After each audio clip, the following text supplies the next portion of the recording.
Okay. One of my okay. Bienvenidos. Gracias. Episodio número 30. Es un buen número. Sí. Con el dominicano número 1, Cesar Sanchez.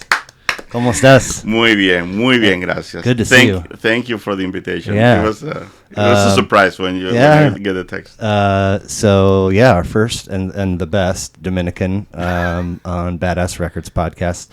One of my first chef jobs when I moved back to Kansas City, there was, of course, a very, the back of the...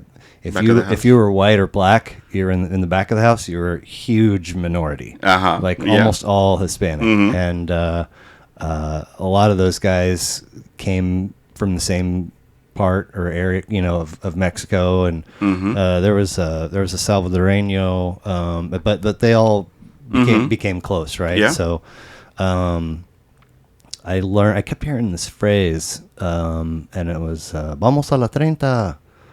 Like, just kind of periodically. Like, I heard it a few times and didn't make the connection. And then finally I was like, well, what is the 30? And they were like, oh, you don't know? I was like, no. And they're like, so there's this gal that sometimes we'll go see after we've all been out. Oh. Yeah, and so for $30? For $30... You had a good time for it.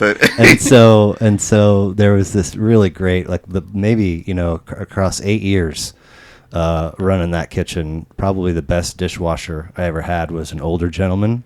Yeah. Don David. And I guess he went with them one time and was I think they all just sort of like waiting in a line. Oh, wow.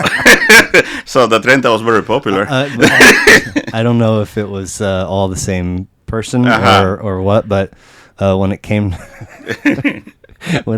to his turn, he took out his wallet and all he had was $14, and he goes 14, yes or no? So I would hear, like, we'd be on the line and I'd hear "Vamos a la 30," and then, but for him was only going to the 14. Yeah, and then somebody would be like 14, yes or no? So I when I realized that you were number 30, I chuckled remembering that. So we've known each other like 6 years? 8 years gonna be now. Okay. 2014. Oh, so you started a year after me. Okay. Mm-hmm. Yeah. And born and raised in the Dominican? No. Actually, I was born in Puerto Rico. Okay. And this is a story why I was born in Puerto Rico. But after a year, when I was born, then my parents, they moved to the Dominican Republic. They're both from Dominican Republic. Okay. In the 1960s, there was a revolution in the Dominican Republic. My parents, they had to leave the country to New York. In 1965, they're married and adults. They were married already. Okay. Yeah, and they already had a son, my brother, and we had an uncle who helped him to leave the country because my father, he was in the coup, in kind of coup in the Dominican, so they took him out of the country with his wife and his son. They sent him to New York. Part of the coup, like takeover. Okay, okay. Yeah, sent him to New York. They sent him to New York because my father, he wanted to go to New York. Okay. New York was, the end all be all, right? Yes. Yeah. And then, but New York wasn't what they hoped were going to be. Oh. Yeah, so they had to work, 2 jobs, both of them, morning shift, night shift. For years, and those times, my mom. Time out. So were they like when they had to leave? Were they terrified? Was it horrible or? Well, it was out of the blue. It was one day they were the military is looking for you. The next day, either you leave the country or nothing. I'm going now. Yeah. So they had no choice. Did they like leave stuff behind? Yeah, fresh start. Everything. The story goes as my son, my brother.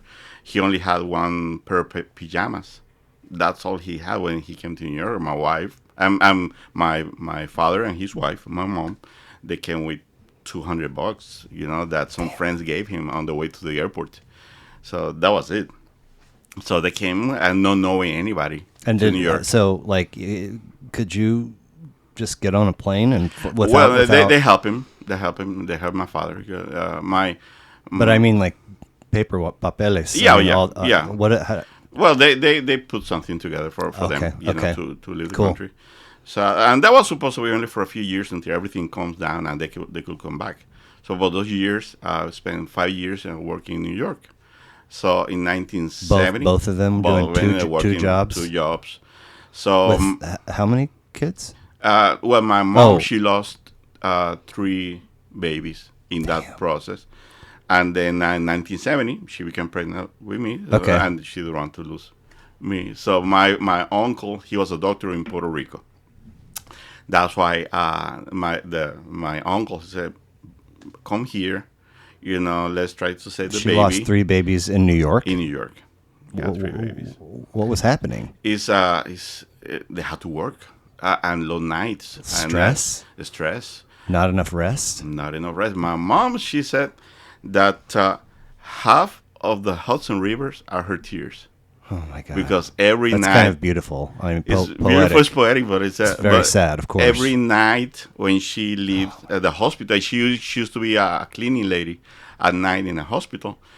She leaves, and she had to walk through the Hudson River, and she had to stop by and cry, and trying to get all her emotions out. Did people at any of her 2 jobs know? I mean, was she ever visibly pregnant? Yes, but she had to work because you have to, because if you stop working, you're not making any money. No, I know, but did any people that she worked with know what she was going through? Yeah, probably. Yeah. But they got no relatives. So basically, they got some cousins, but nothing like too close.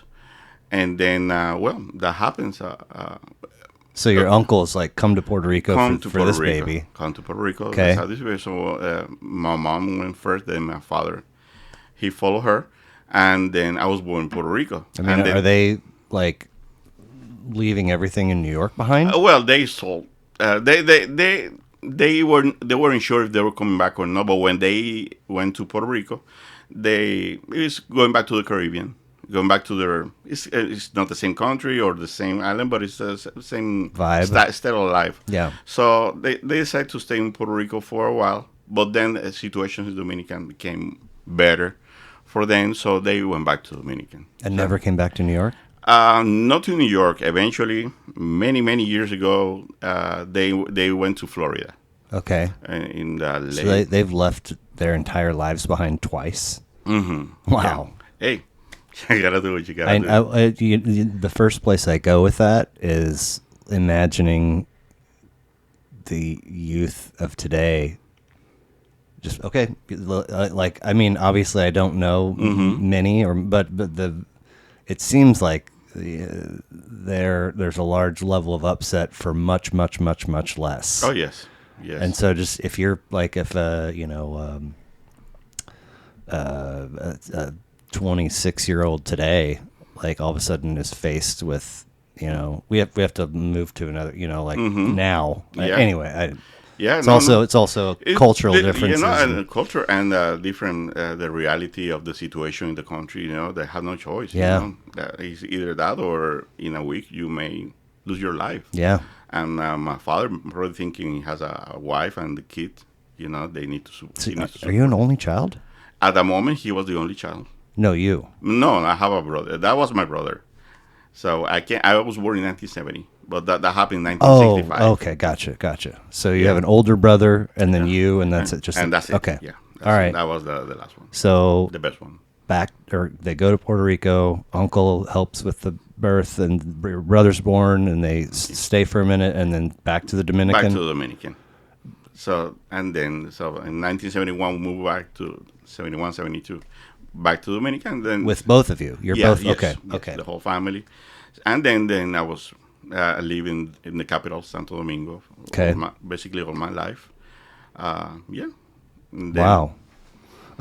So they came to Florida. Are you still living at home, or have you? Are you... Well, when in 19 after even after I got married, is when they decided to come back to the United States to give a second try.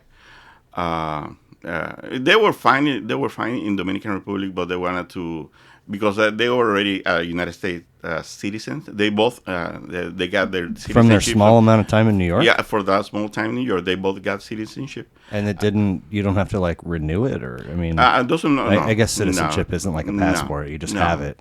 And then so when they in the mid 90s, their year for Social Security was coming soon. So they said, let's go back to United States, work for a few years, and then trying to make enough hours to start earning for the Social Security. That's what they did.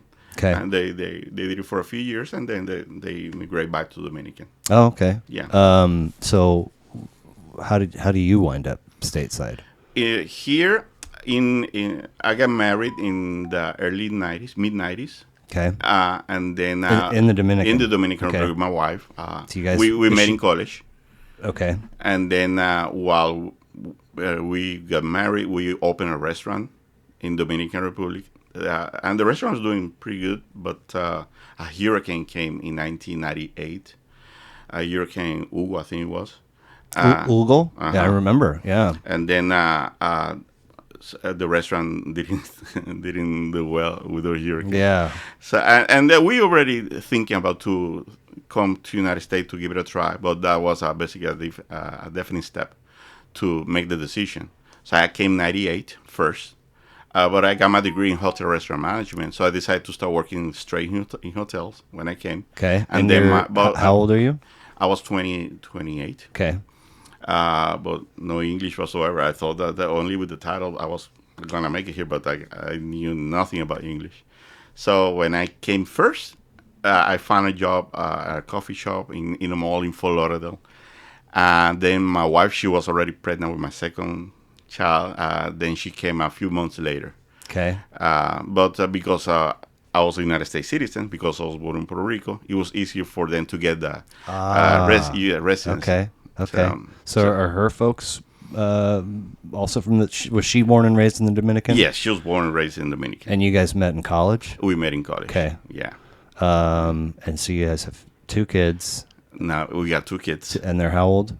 My son, he's 27. Okay. They were both born in Dominican. My son is 27, okay. and my daughter, 23. When she came to the United States, she came 3 weeks old. She was 3 weeks old when she came. On a plane? On a plane. Wow. So, next year, your son will be how old you were when you first when I came. Left your family. Mm-hmm. What ways could you guys communicate while you were here? It was hard through phone, Sure. we talked. But that was still a long distance era, right? It was long distance. Not cheap. And not only that, because we were always very tight. So every time that we talk, my thoughts were, I need to come back because I miss my wife and my kids. But my wife, she was telling me, no, you stay there. Because we already made those plans. So tight meaning close. Yes. Not broke. No. Okay. No. Okay. Well, we weren't making that money. Right. So I came with $300 just like your yeah. folks. Mm-hmm. Wow. Yeah. What a trip. Yeah. Forgive me if I don't remember correctly. Did your dad recently pass? Yes. A handful of years? No, he died this March, 6 months ago. Oh, wow. Okay. Yeah. Man, what was his name? Fernando Sanchez. Fernando Sanchez. Rest in peace, R.I.P. Yeah. Great guy. Not because I was my father, but what a great guy. But I mean, it felt like for a pocket of time, there were some questions about his health. Yes. He got some kidneys problems. In the 80s, they found some stones in his kidneys. So the kidneys, since those years, were not running well. Okay. And then the last few years, they started making dialysis. And when they started making dialysis, it's not good. He was a fighter.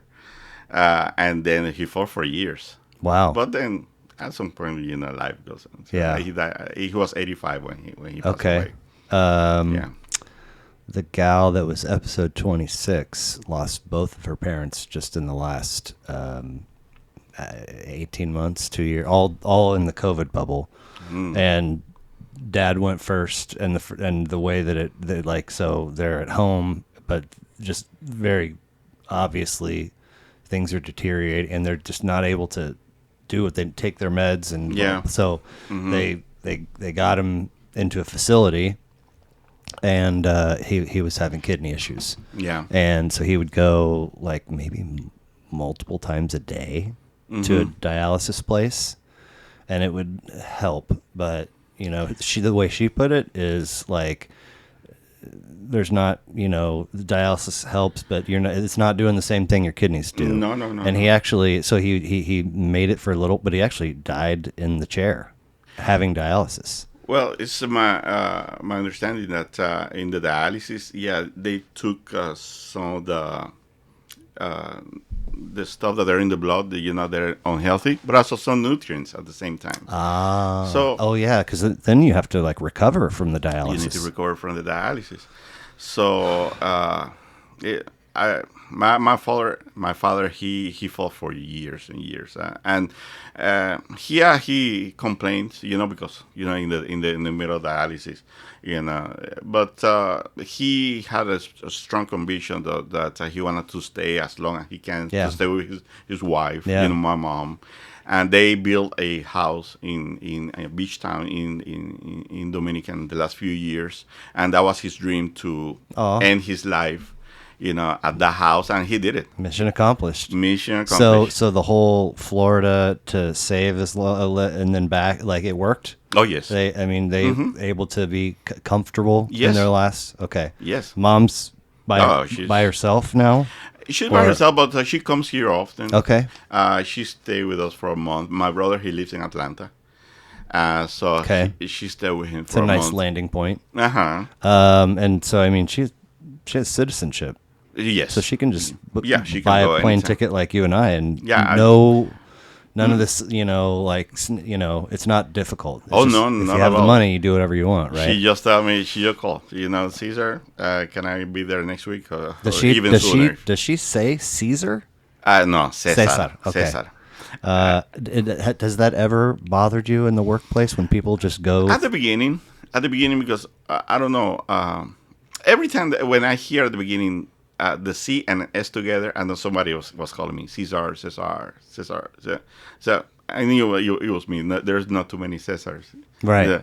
So it never bothers me. No? I know people that. So in the beginning, you mean like years ago? Years when I came to United States. It's really weird when you think about like Julio Cesar Chavez, and then we have there's a Chavez Boulevard downtown here. Julio Cesar Chavez Boulevard. It's I was thinking for a second it was a different. No, it's the same. It's the same. But I don't hear people that would normally pronounce it incorrectly.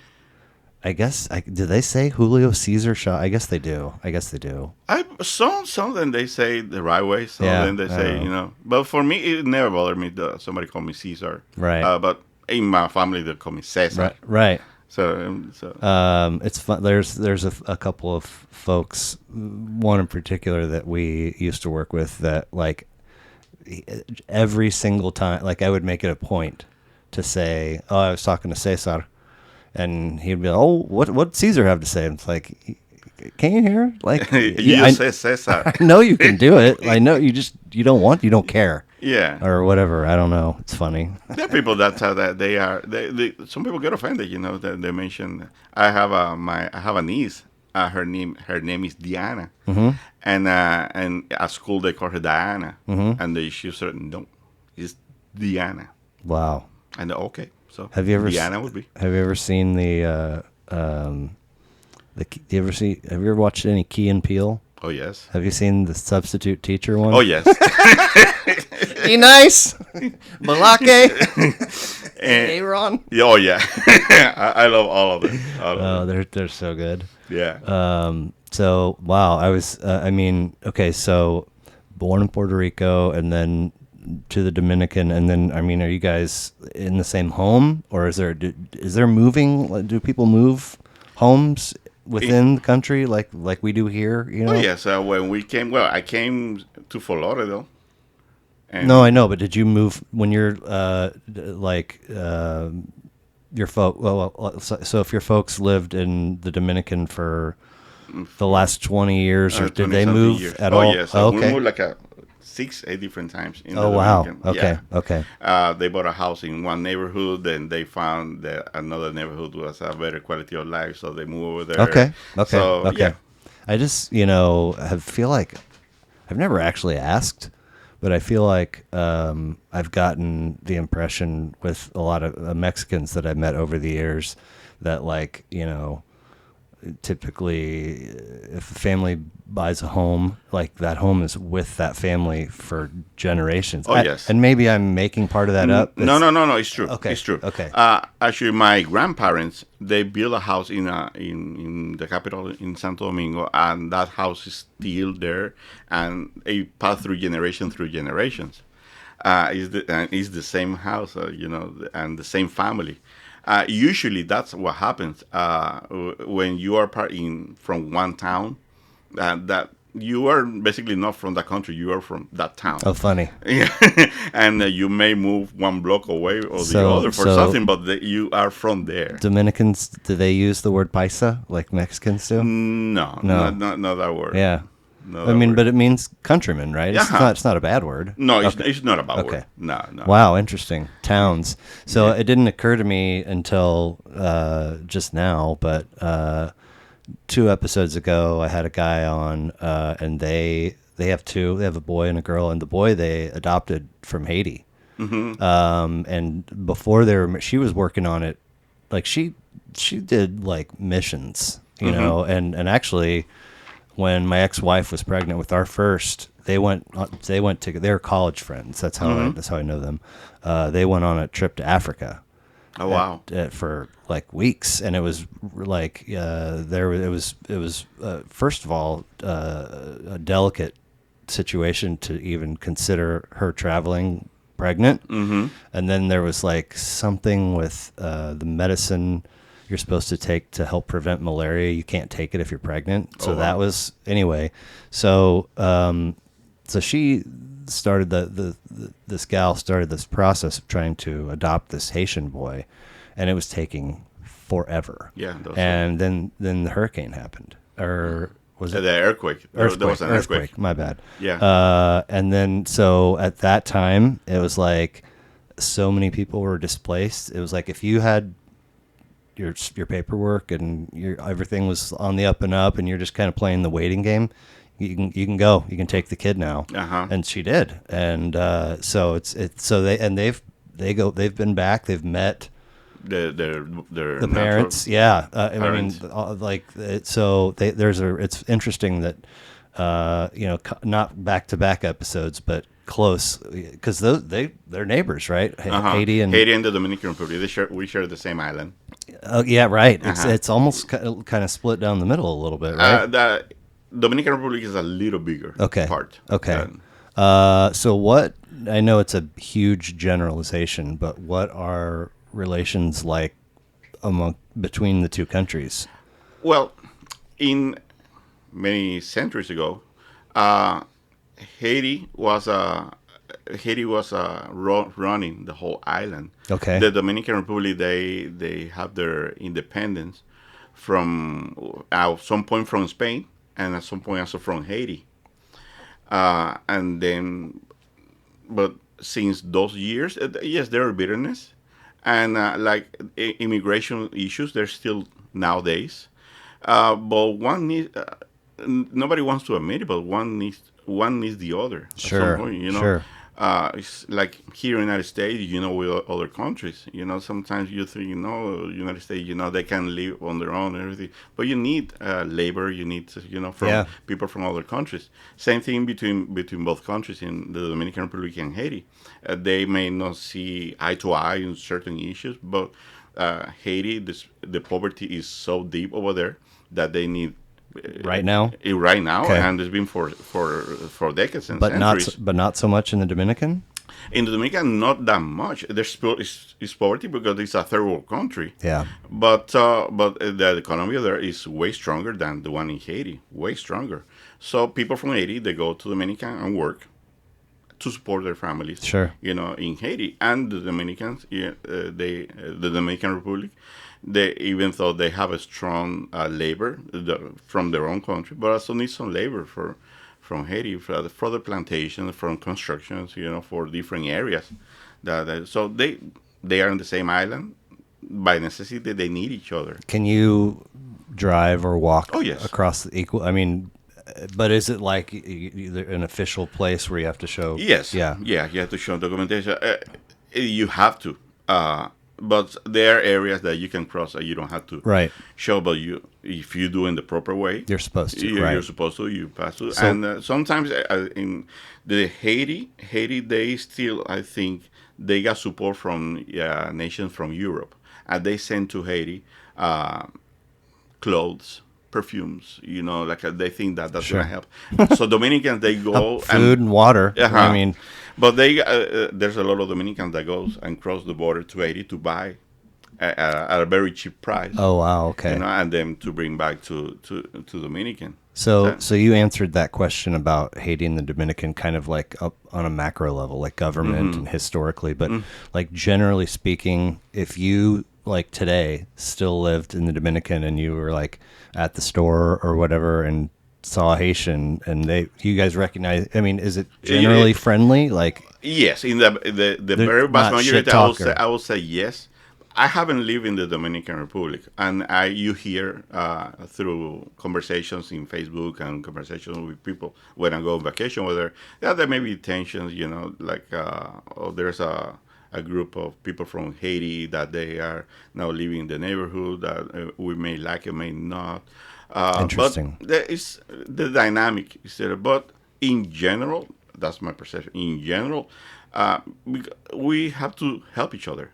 Right. Right. We have no other choice. And in my point of view, when I was a kid, I grew up also part of my childhood. I grew up in a farm, and there's people from Haiti that they work in a farm, and we were families. Oh, nice. We were families, Cool. And I think the very vast majority they still see the people from Haiti as we're relatives. Okay, that's cool. Yeah. So what was the name of your college? In the Dominican Republic, I went to. It's a long name. Pontificia Universidad Católica Madre y Maestra. Okay. But the name is Pucamaima. Okay. I went to Pucamaima. Pucamaima. Pucamaima. Okay. I went to hotel and restaurant management. Right.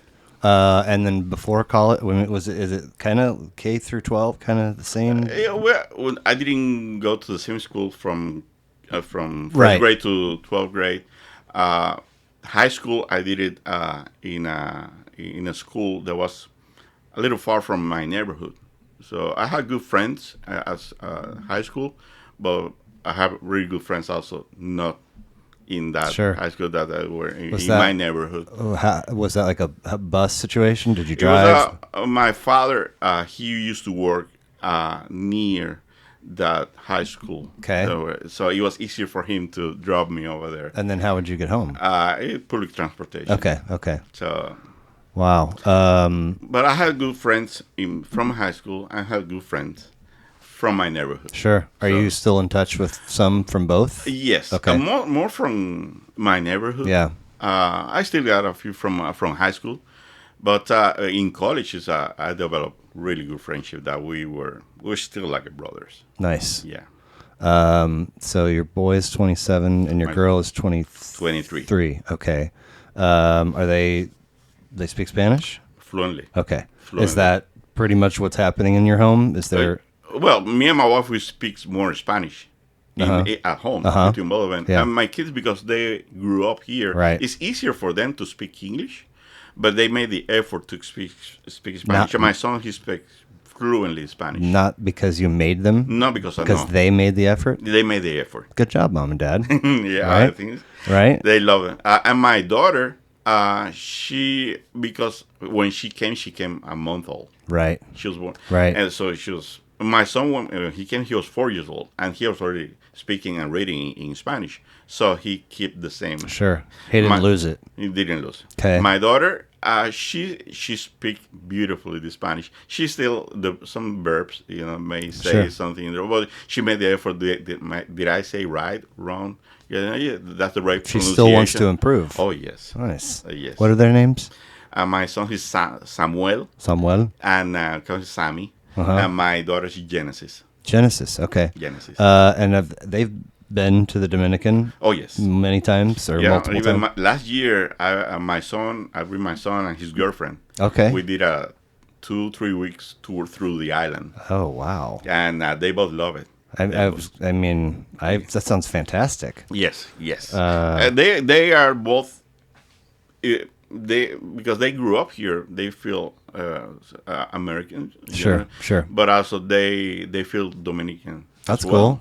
Yeah. So is Latin culture very? Is it everywhere in your home? Meaning, food, decoration, music. Mostly food. Okay. And music. Me and my wife, we love our music, merengue, bachata, salsa, and yes, and the decoration. We may have some stuff here and there that remember our country. That's cool. But yeah. Now, did your folks, were they playing music? Was there music? Yes. Okay. Oh yes. When my father. When he lived in New York, and when the first time that he went, he fell in love with the Four Seasons, Nat King Cole, nice, Andy Williams. Oh wow! He get too involved the Beatles. Yeah, those years he was in love, and but at the same time, coming from Dominican, he still got the merengue, sure. And the salsa was born in New York on those years when they were in New York. Salsa was born in New York. In those years, so they were around for the birth of salsa. The birth of salsa. Bragging rights. Yeah. So when we my early remembers from music is my father. He brings all these records from New York, and he bought some records in Dominican from merengue. So he let me choose. What we're gonna hear today. On a Saturday, and I grew up listening to both kinds of music. Cool. Let's listen to the Beatles today. Are those records still around? No. Oh no! What happened to them? I don't know. Probably during some movies. Yeah. Well, we got lost. You leave life behind twice. Yeah. You're gonna lose some records. Yes. So I mean, sorry if this is a repeat, but Mom and Dad eventually were able to communicate in English, speak English. Oh yes. So like as he's developing appreciation for the Beatles, but like he's understanding the lyrics. And yes, I think that one of the reasons that my father he became more fluent in English is because he grabbed the music and he started putting association words with meanings, and then he grabbed the English very fast. Mom didn't listen to as much, or not that much. She was more. They both work, but she had to work 2 jobs, and then when she came home, made dinner for her husband and her son. So she didn't have too much time for that music. One word that she understood and never liked it was honey. And because when she was walking out of work at night, and when she was going going to the river, a policeman came to her and started telling her honey. And then, but as a meaning of this poor child, this poor kid, but she associated honey. You said that when she would leave this, she had to cross the Hudson River, like walk near the Hudson River. But she would also spend a lot of time being sad near. Yes. And so what did this policeman that she approached her, the same policeman approached her a few times, every at night, and the policeman helped her getting home. But the word that she associated that he was speaking was honey. But the policeman, my association, they said honey like this poor child. Right. Honey. But she associated honey with sadness. Because she was sad when she was listening to that word. So she know like honey, when you mention honey to her, it brings to her those memories. Interesting. Yeah. Wow. Yeah. Even the food? Yeah, it's like she never. You want some honey on that? No, nah. I'm in a good mood. Don't make me sad. So going back to they both. My father, he grabbed from music from the years. They grabbed the language very fast. Okay. So yeah. So a thing that I don't. I guess maybe I struggle with a little bit is, in American music or whatever, you've got all these genres, right? You've got rock and country and rap and hip hop and jazz and so on, blues, and in Latin music, I think it was so you got salsa, merengue. Which one? Bachata? Is that Bachata? Bachata. A bunch, but it's those are genres, right? Yes. But they for the untrained ear, it's difficult to distinguish between. Probably for the person who hasn't been raised, you think find the similarities and you think that they're most of them are the same, but for a person who grew up, they notice the difference even from the first note. Okay, wow. Oh, that's a bachata. That's crazy. I mean, around the time that I'm and friends that are my age are meeting future wives and getting engaged and started around that time, like 05, 06, 07 was when it first landed on my radar that the Dominican was a pretty highly sought after tourist destination.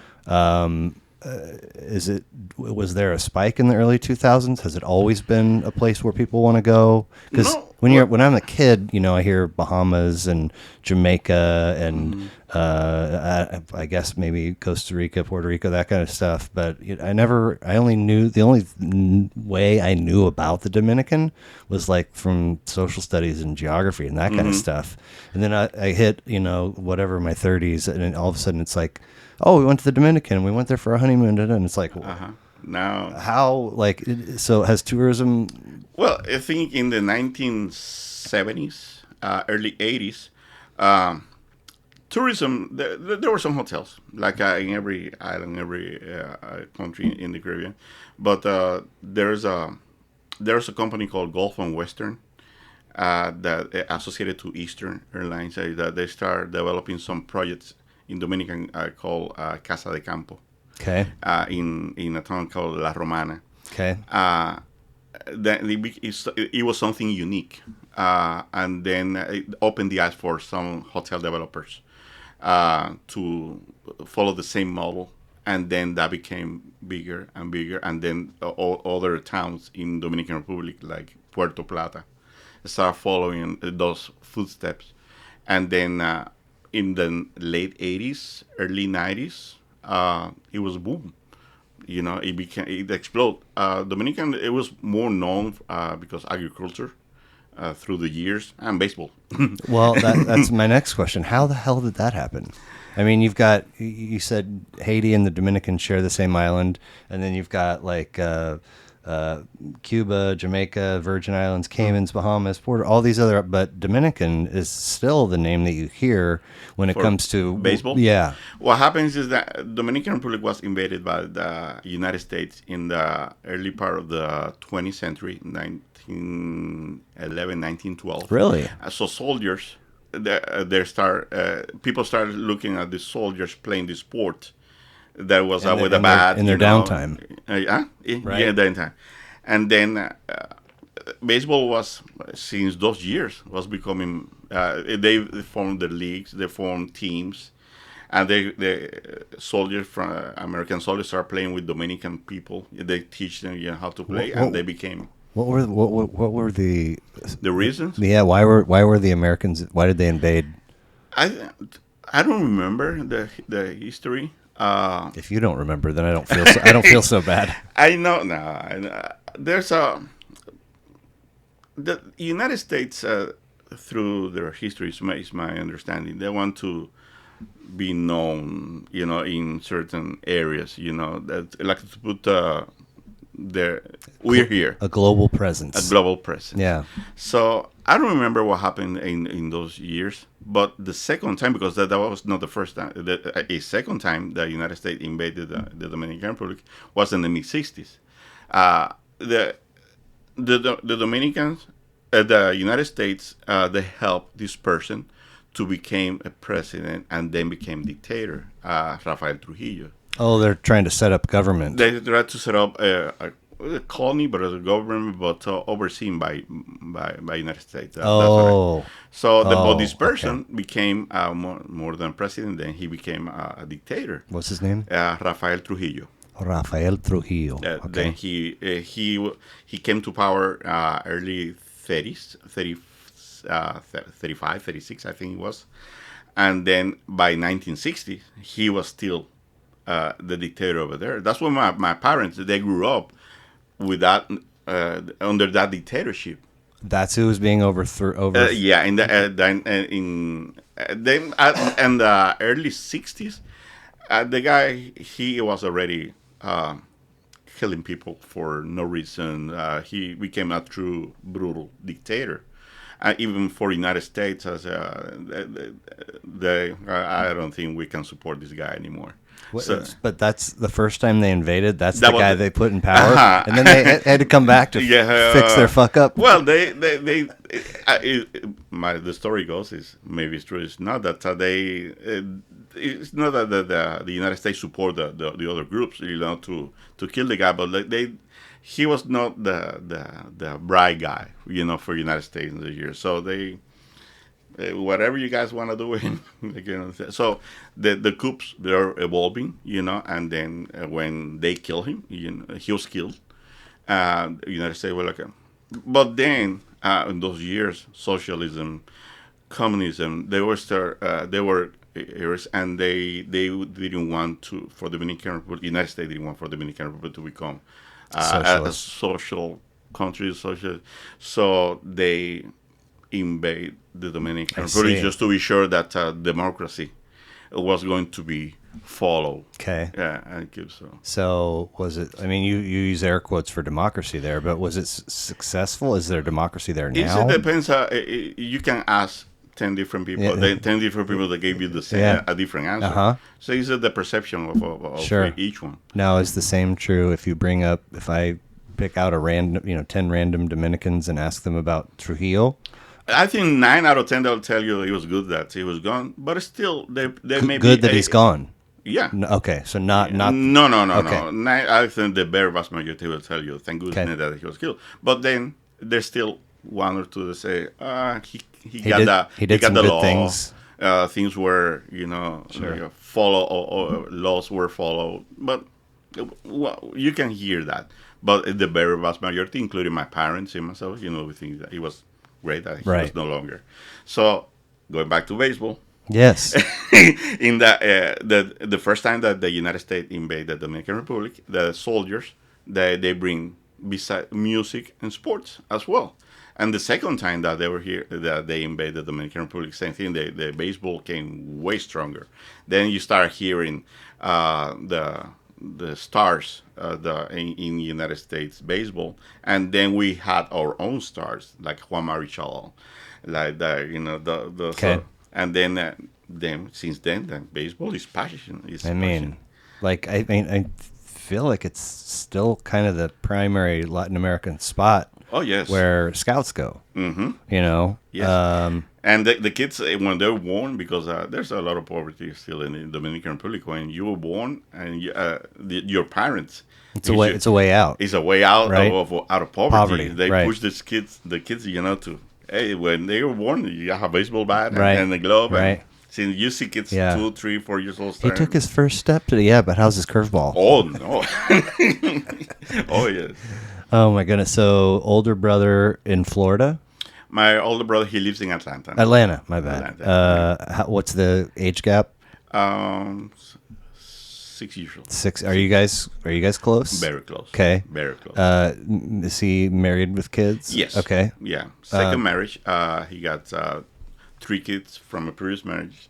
2 kids now. So you're an uncle 3 times. I got 5 from this side. I got 5 between 4 nieces and 1. Okay. Yeah. Okay. And from my wife's side, my family's way bigger. How many siblings does she have? She was 3 brothers. Okay. And 2 of the 3 brothers live here in Kansas City. Okay.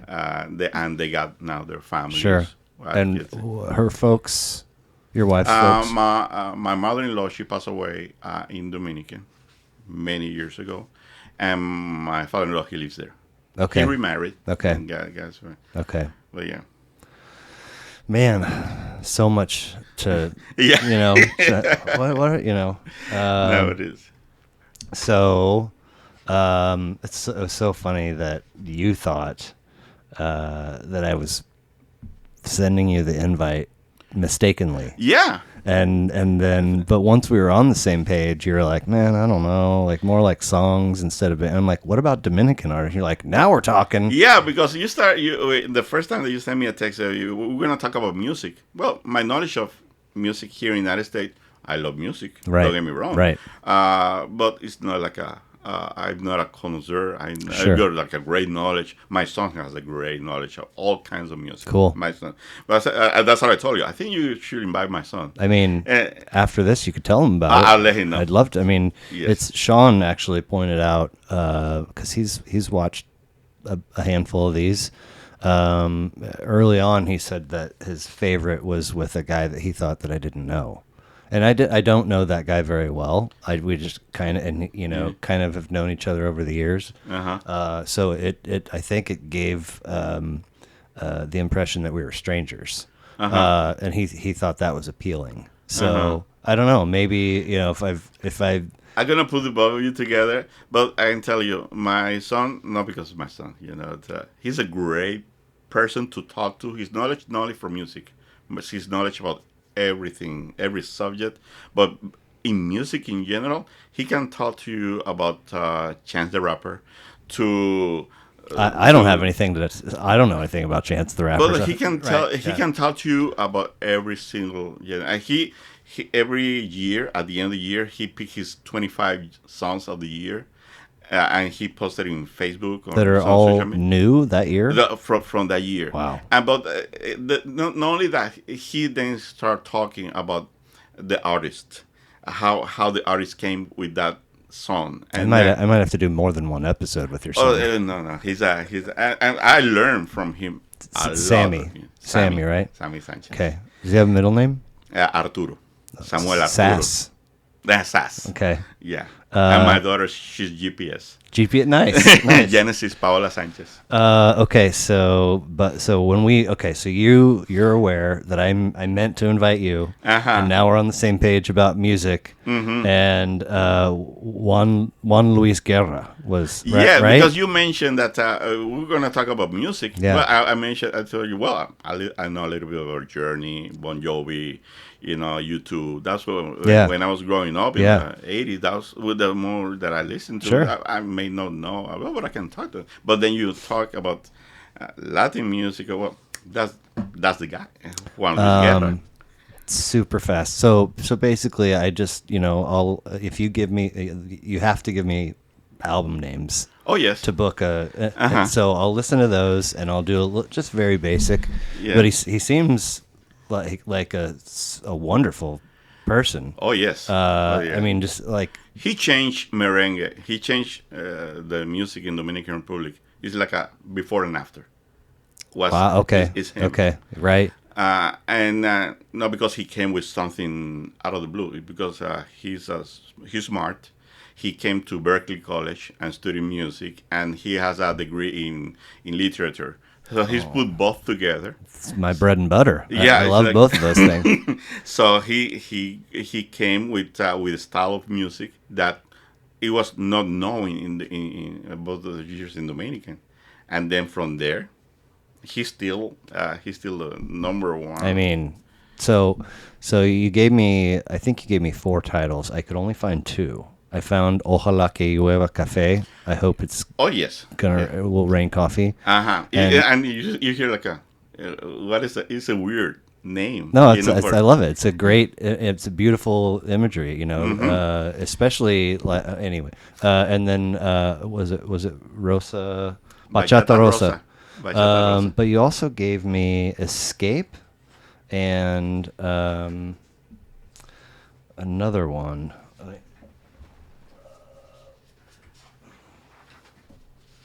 Escape and O Dominican, and I couldn't find those. Escape and yeah.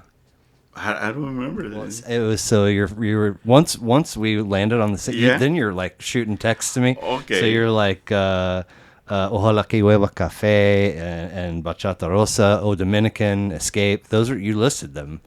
Mm-hmm. And I don't know. Maybe I spelled it wrong. Maybe I don't know. Anyway, but so I'd like to talk about the two that I could find. Oh yes, there are many more that he began. So, Ojala Que Llueva Cafe is from 1989. 1989. Yes.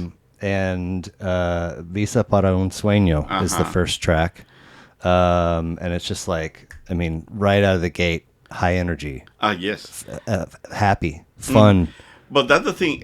If the music, yes, is vibrant and it's to dance, but the lyrics, it has a social issue. So that's what came when he came to the scene in the mid '80s. When you associate merengue, it's like it's party. You associate merengue to party. There's horns. Then you start and you have a good time. But then with him, it's the same rhythm, but then his lyrics has a meaning. Then Visa para un Sueño, for example, he talks about immigration from the Dominican to Puerto Rico. It's like the Dominicans looking for a better life. He had to go in a boat illegally to cross the canal and go to Puerto Rico. And this, then you hear the stories about people dying. Yeah. Because there's people dying when boat capsize, and worst nightmare. Like there's no fucking way. Like but that's the ironic of him. That how you gonna ask you are dancing and enjoying, but at the same time you having this person telling you about this living that is going on. So that's why we came with him, because that's why he came before and after. And most of his albums at the beginning, 8 out of 9 tracks, they were like dancing and talking about something. But then it came one talking about drugs. This girl that she had to go to New York and start selling drugs because she needs to support her family in the Dominican Republic, and it's a merengue. And they took, wow, okay, now we're dancing, but also we're listening, to some interesting sounds. Are there like, I know it's different for everybody, but kind of token suburban white middle class growing up was like, once we're 15, 16, 17, like everybody's drinking beer. And some people are smoking pot, and then later there's some experimentation with like mushrooms and LSD, but not like, and that's really all.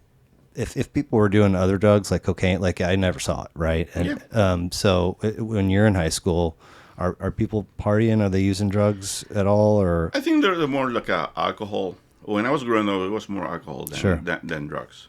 Rum is very common in Dominican. Yeah. So in every party you hear somebody brings a bottle of rum. Yeah. And then drugs, pot, stuff like that you hear, but you knew who was in the side, and you decide not to associate. Sure. So we decided to. So have you or your wife ever smoked pot? I have never. What about your kids that you know of? I think so. Yeah. But we talk. We talk freely about that. Cool. Even though both of my kids, they want me at some point. Come on, Dad. Yes. Just a little. Oh yes. And your answer is always a firm no. I at the beginning when I was growing up, I was never going to touch. But nowadays, knowing I have a knowledge. Yeah. You know what is good, what is not good. I wouldn't mind. What about do they say the same thing to your wife? Yes. And what does she say? I'm more open. Okay. She's more So, like, let me see him. If we get Dad, Yeah. then we can get him. Yeah, we went to Vancouver a few years ago. Oh, okay. And then my son, we have to see the store. I went to a Dispensary? Store and dispensary. Yeah. And then I thought that there was only one kind of pot. And my son was like, oh, no. This is for this is for this, and this is for this. Great, good to know. And he said, I think we should try an edible gummy. And then we start talking, and my daughter, and she told me, my daughter was telling me, I gonna buy you something. And they go, why not? You know, right. Why not? When the time comes and the time is right and all that stuff. Yeah, I got nothing. So, I mean, anyway, this guy, Juan Luis, 30 million records sold. Yeah. I mean, he is huge. You said, before and after, change merengue.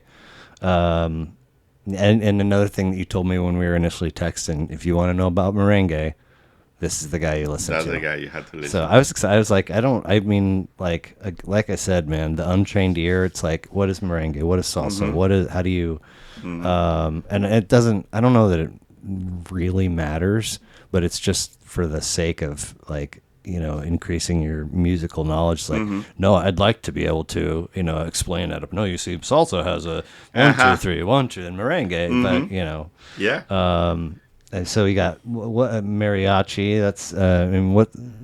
How do you know mariachi? Well, in Mexico. It's exclusive to Mexico, or yes. Okay. Yeah, mariachi is exclusive from Mexico. Cumbia is known in Colombia. Okay.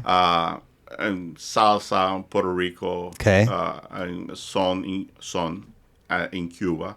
Okay. But Dominicans mostly bachata and merengue. Okay. Yeah. So what would you say is the difference between bachata and merengue?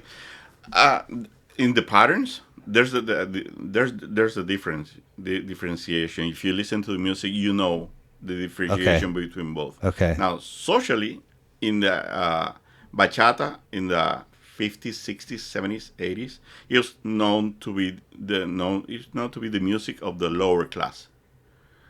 Really? And yeah, it was known. And then merengue, middle class, high class.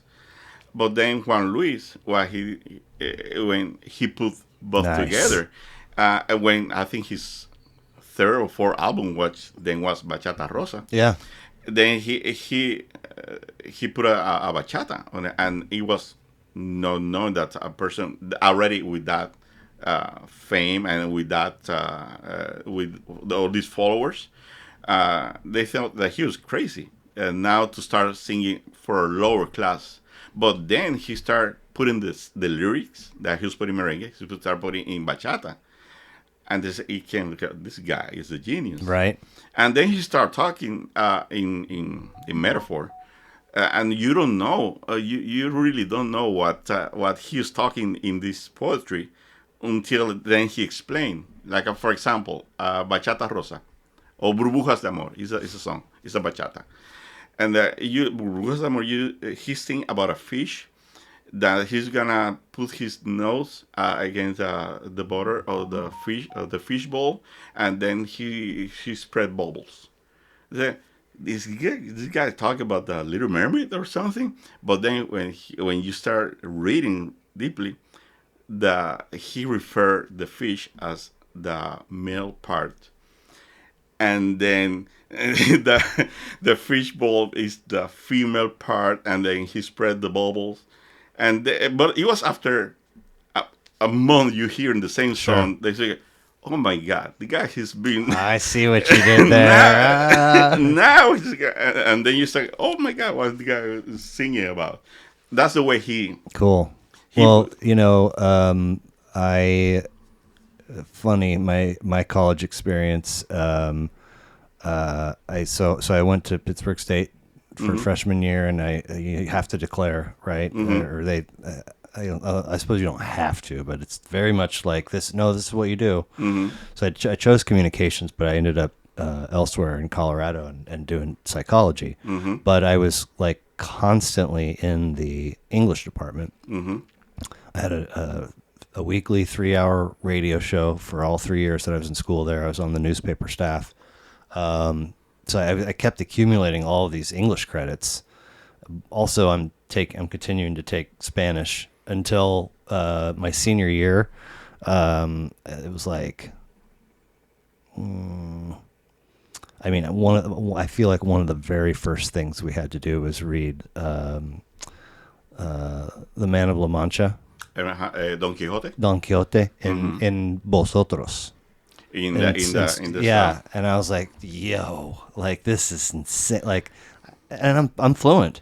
Yeah. Like everywhere I work, typically a very small Colorado mountain town. Not a lot of black people, not a lot of Hispanic people. Like, but every restaurant has got a Hispanic dishwasher. So everywhere I work, they're like, "Can you tell?" Because I'm the only guy that is fluent, so I'm always the go-to. And then you start talking to them in Spanish. In Spanish. Yeah. Well, I mean, everybody knows. They're like, hey, tell him that we need him to blah, blah. But anyway, point being, somebody, I don't know if, I doubt I discovered it on my own, but somehow I wound up being like, oh, I should do something with these non-psychology credits. And so I was like, I don't need to get a minor in Spanish. I was close. I was like very close to a minor, but I was like, I'm fluent. Like, why are you doing? And so then it was like English. Which do I go communicate? I ended up going literature, and so I have a minor in literature. And a lot of those classes, that's where I learned that, and it's probably pretty sad that it took me till college, or it took until I'm in a college environment for my mind to be open to this. But we would have, there was lots of poetry, lots of prose, lots of different kinds of things. But, if the assignment is to read this piece, I go home and I read it and I'm like, okay, this is what this is about. And then you go to class the next day and it's like, no. There's not an answer. It's different. What it's about is different for you. Different for it. And I was like, so I can imagine, a lot of folks after a month of hearing, you're like, and people are putting stuff together and bouncing theories, and then you land on the fish in the bowl.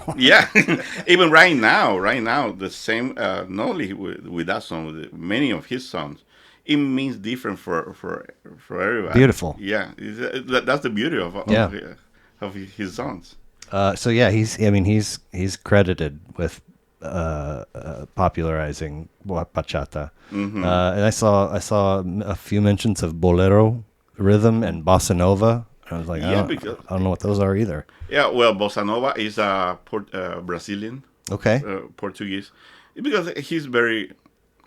He went to Berkeley College and he got exposed. Not only to he was exposed to samba. He was exposed to. There's got to be a biography out there or two about him. There has to be. Has to be a fascinating life. Yes, he has written for Brazilian singers. Okay. And they sing in samba, in bossa nova. And even in the same song, he changed rhythms. He's for example, if in rock you put a song that starts as a rock and then go to bluegrass and then go back to rock, it's like what? You're gonna lose most people. Some people are gonna be like, cool. But in this case, he started with salsa in one song, salsa to bachata to go back to salsa, in the same song, but you just change pattern in a note. Yeah, time signature changes. And then the guy is brilliant doing it. So there's a couple of spots in my notes where like I'm not even sure what I'm writing down. Like it gets a little too. But so the A440, A440. Yeah. So a musical pitch corresponding to an audio frequency of 440 hertz, which serves as a tuning standard to the musical note of A above middle C. I got lost 2 lines into that, but yeah, he had A440 was his band, yeah, basically, it's his right? band. Okay. It's when he was in college, he got some his ideas from groups like Manhattan Transfers. Oh, You know that they were very vocal. You know, one in the same harmony, but at some points one fighting the other. Okay. But at the end came with harmony. Cool. So that's a 440. Okay. It's becoming to those. Oh, interesting. Yeah. That makes me think of like in grade school. Every year you take art and PE and music, and I remember maybe it might have been 5th grade. That's one of my most profound music year memories. But we I think it's probably Christmas season, and we're all singing Christmas song every time we go to music class. These are the 3, and we're probably gonna have a program, and the parents are gonna come. But that was the first year that she's like, okay, we're gonna sing in rounds, and I was like, we're gonna do what? And so then she's got this section of the class is row row your boat, dun, dun, dun, dun. And then the next part, row row, and then the third group's just going merrily merrily merrily. And once you get it going, it's like, oh my god, like, and you of course are, I've heard songs like that on the radio, but it's sort of the same, right? Same concept. Same thing in the same song, because at the beginning, it was him and 3 others singing. There were 4 singers, but each one of them with the different tones of voice and he used to put together one against the other, and then the second one with this one, and cool. at the end it became Nice. only one. The first couple albums were like that. And then he became he went solo as a singer, but still the same group was still with him, Right? Like as a vocals, Sure. And they're still, most of them, they're still there. It's crazy. For all these years. The title track, Ojala Que Llueva Cafe. Ojala Que Kids, there's some kids singing backing vocals. Yeah. Very cute.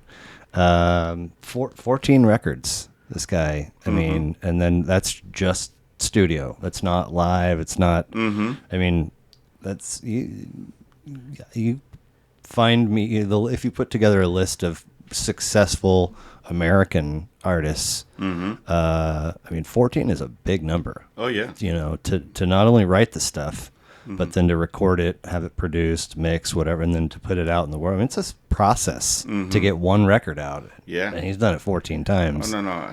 And not only that, is that is to do it with the quality, because to put a record, some artists, they put a good couple songs, and then they put 7 or 8 that they're like let's put it there, to put a record filler. together.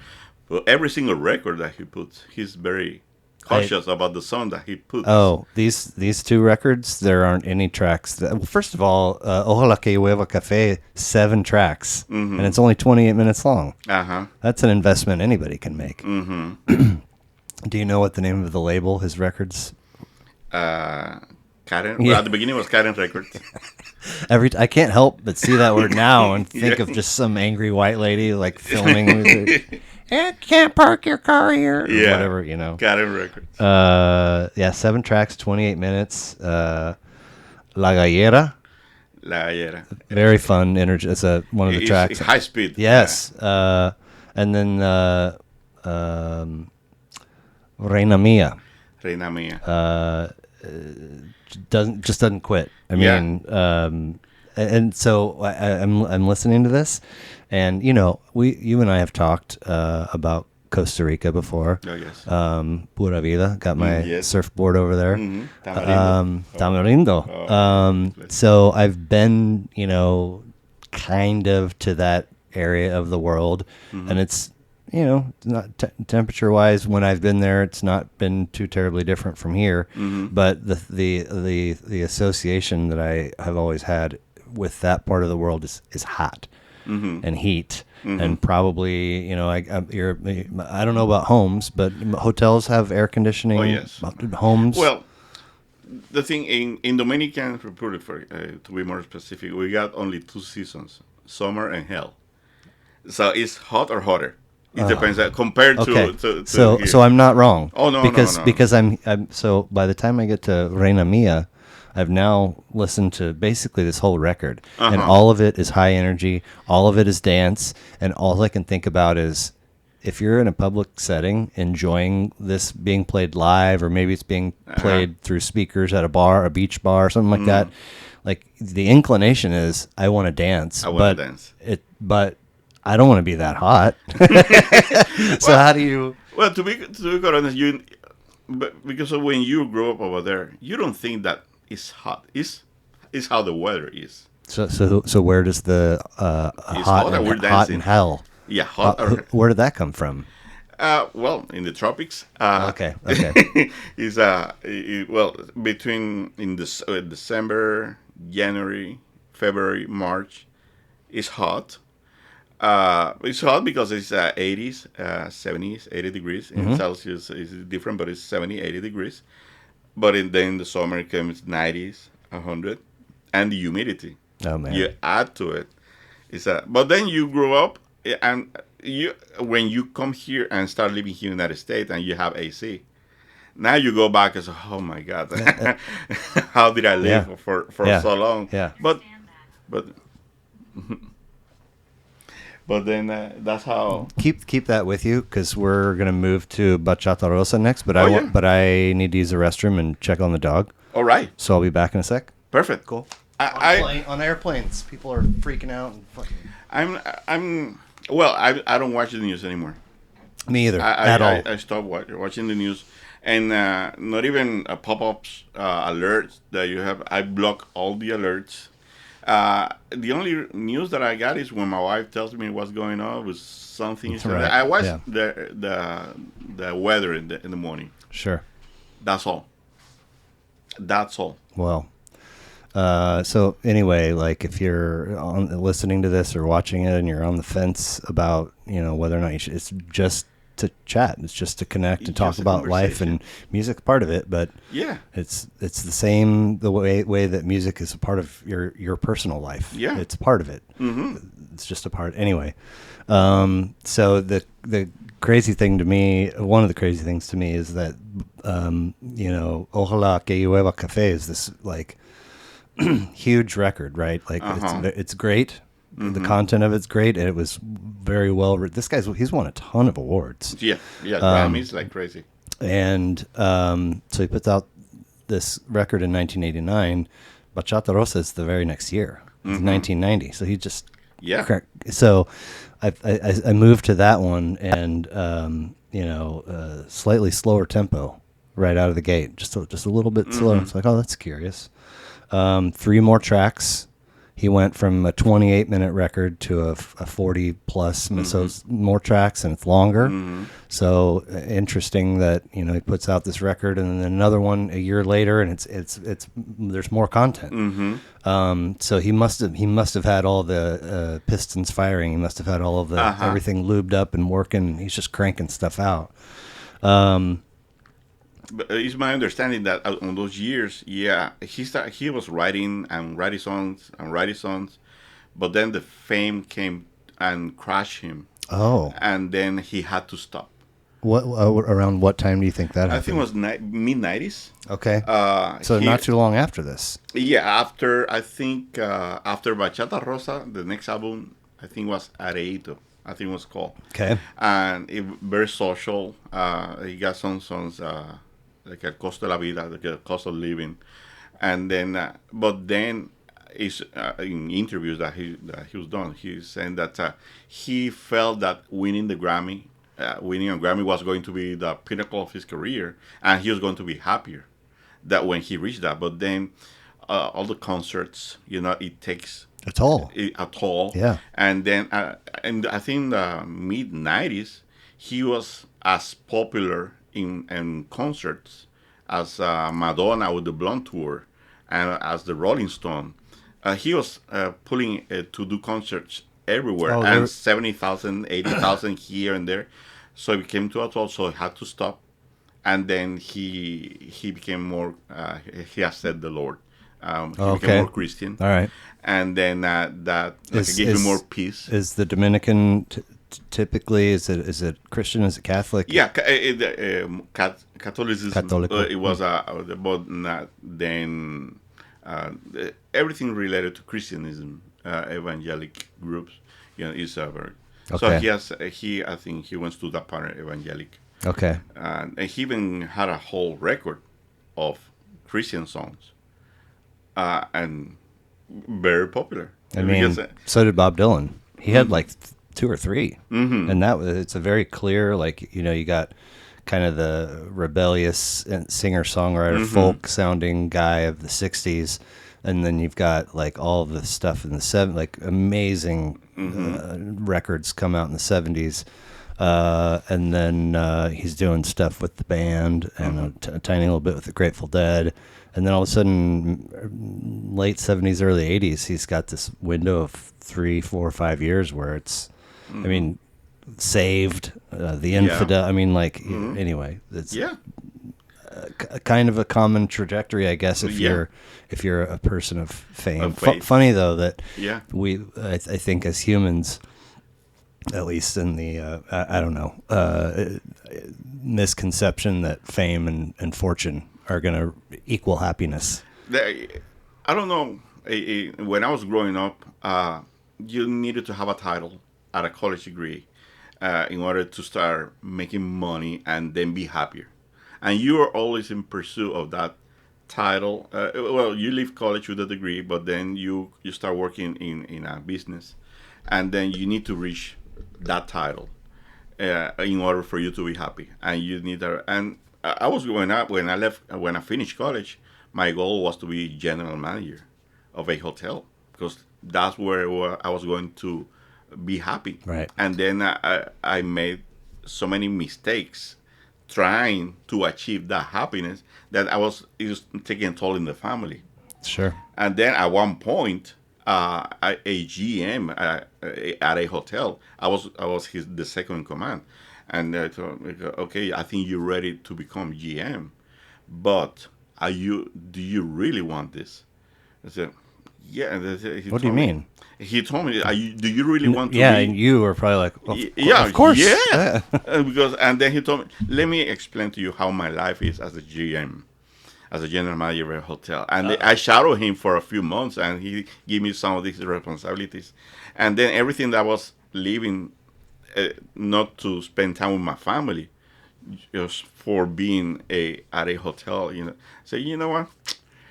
I think I'd rather spend more time with the family. Don't get me wrong. Still having a position and a salary that I could keep on, but not having that as a goal, as I become GM. I think my family, I rather have my family happy. Sure. And then my life changed suddenly when I changed that mindset. At what age? It was recently. It was for you? It was 2013,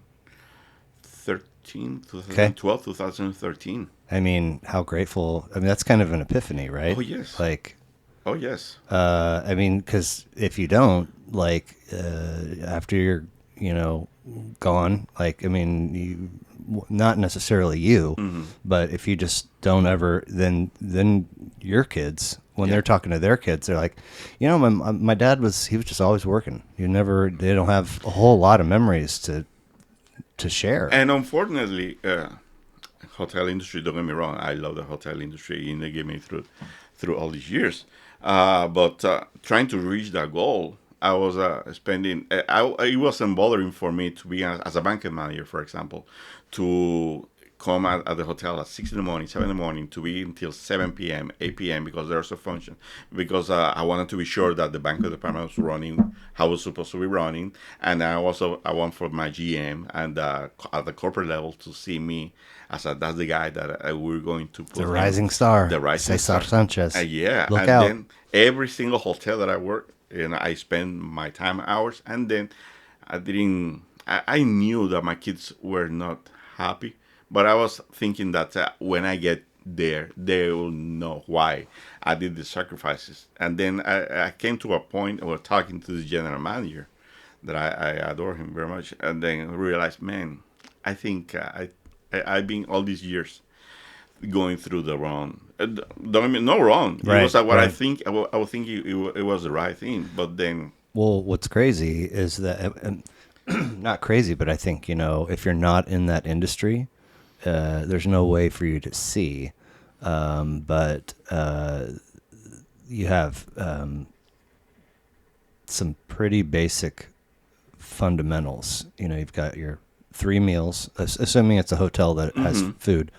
You've got your 3 meals, and then you've got your night, your sleep time, and then you've got your other amenities like clean towels and shower and soap. And so, if a non-industry person, that takes whatever regular vacations and they check into a hotel, they are thinking like, from the beginning to the end of my stay has to be perfect. oh yeah, They're not thinking GM's perspective. There's a whole building full of people that have all left their homes and they're all staying here. So all the things have to be, perfect. yeah. You've Perfect. got everything that goes into meal preparation, the buying of the food, the creation of menus, the execution of the food. Yeah. Then you've got the housekeeping side and the maintenance side, and then now today it's like Wi-Fi and pools and I stayed at a hotel not too long ago where it's like check in. And I get on my laptop and probably doing some work stuff, and everything's slow but working. And then all of a sudden it's not. And all right, I'm gonna figure out, work on something else, and come back to it, and it's still not there. And then I went to the front desk, and they're like, yeah, it's just down. And I'm like, but you can't just unplug? And they're like, oh no. There's a whole room full of like circuit boards and wire. Like we have a person's got to come. And I was like, what? And they're like, yeah, it's way, way, way beyond our. And I was like, and that's just the teeniest Wi-Fi. It's a big thing. Yeah. But in the grand picture. And so anyway, Yeah. it's fascinating to me to think about non-industry people having no awareness of what it takes to make one hotel operate the way. When I came to Kansas City, I can transfer from a hotel in Fort Lauderdale. I was supposed to be only for 1 year here in Kansas City. I was supposed to go back to Fort Lauderdale. But first, my wife mostly and my kid, they fell in love with the city. Are you guys up north? Yes. And always have been? Yes. Okay. Yes. To raise the kids, to raise the family, I think we couldn't find a better place. Right. But when we came, this director of operations and general manager, great professionals in the industry, and love them. When I came to the hotel, so how the hotel is feeling? It was at the Western Crown Center, so it was phenomenal. Okay, how's been your experience so far? Yeah, I came. Okay, how's been the experience since you came here? Yeah, it's been good. Again, then he started telling me he drive me through the airport, from the airport, and then he started telling me from the airport, okay, what you're going to encounter when you came to the hotel, you have to tell me how you feel, what the smell, what's that perception, how the smile of each person that you encounter.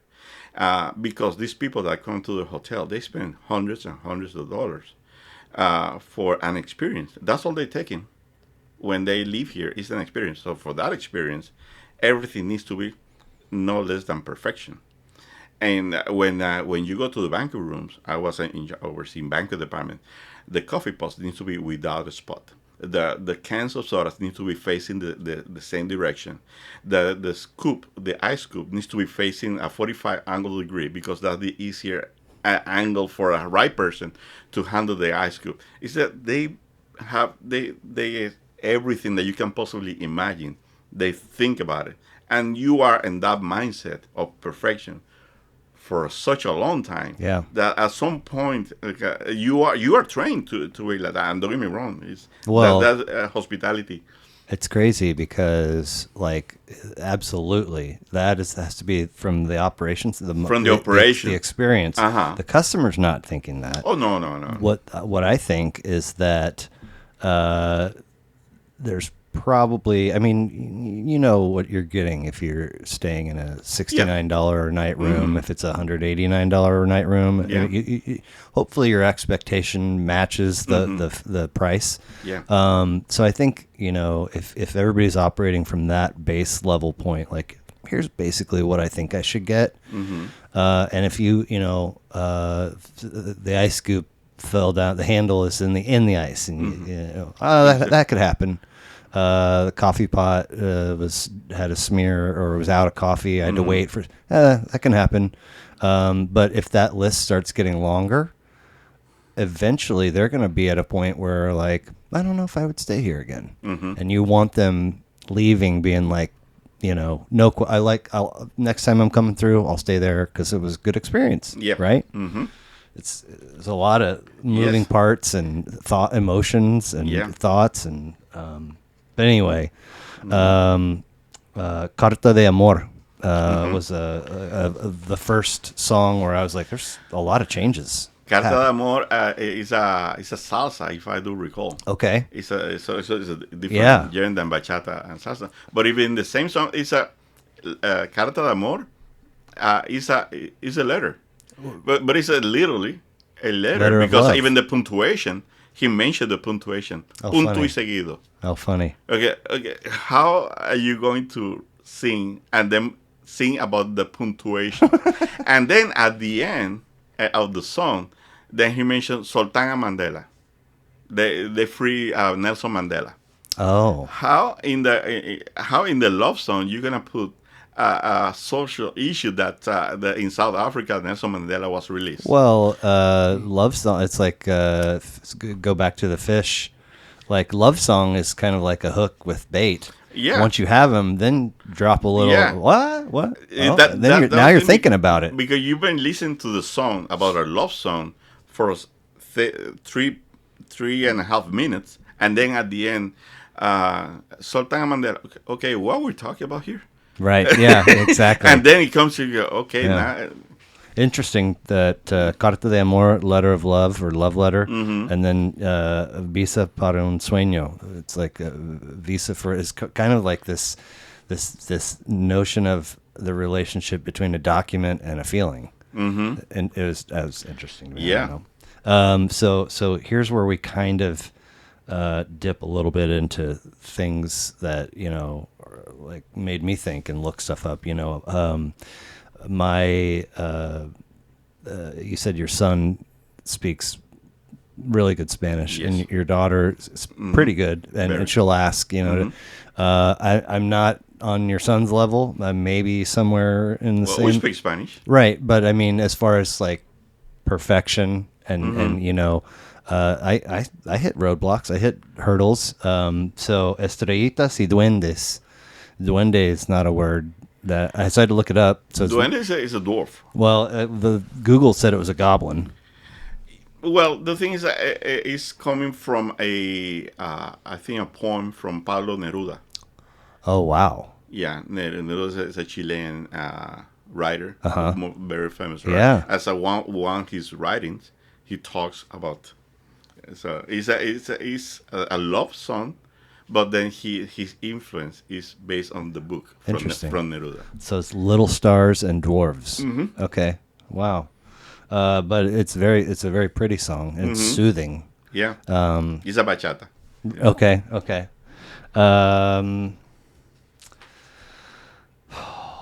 Let's see, where do we? Okay. A pedir su mano.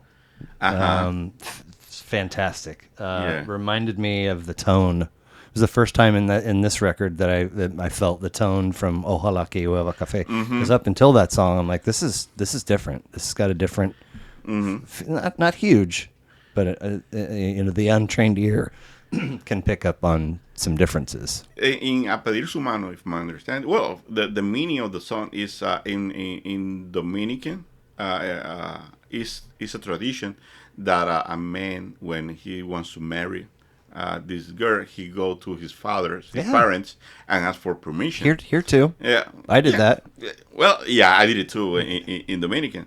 But now, in the way that the song was written, I don't know if you remember in the late 80s, Paul Simon. Yes. Graceland. Yes. If you see that he got some African roots, to the concept in A Pedir Su Mano, if you listen to the song, he got some African rhythms mixed into the merengue. Interesting. And then why are you putting an African rhythm, more strongly rhythm to a merengue? But in the song, then you have the why. Yeah. The meaning you of brought up the concept. I wish I would have written it down, but I didn't. You brought up how heavy his concert touring and dates and stuff. There were some pretty huge festivals, multi-artist festivals that he was, I think, maybe in California, that he was a part of with huge names, and Paul Simon was one of them. So they've, at the very least, they've shared a stage. Yes. Yes. Fascinating. Yeah. But I kept getting. I'm aware of which came first and which came second, but I was getting like a lot of Moana feels from A Pedir Su Mano. Yeah, well, Moana was recently because I was reading by Lin-Manuel Miranda. Yeah. From Hamilton, from the... Yes. Well, Lin-Manuel, first he wrote In the Heights. Okay. Then Hamilton. Then he became all the Disney stuff, like a Moana. Sure. That's more recently. But it got the same... Feel.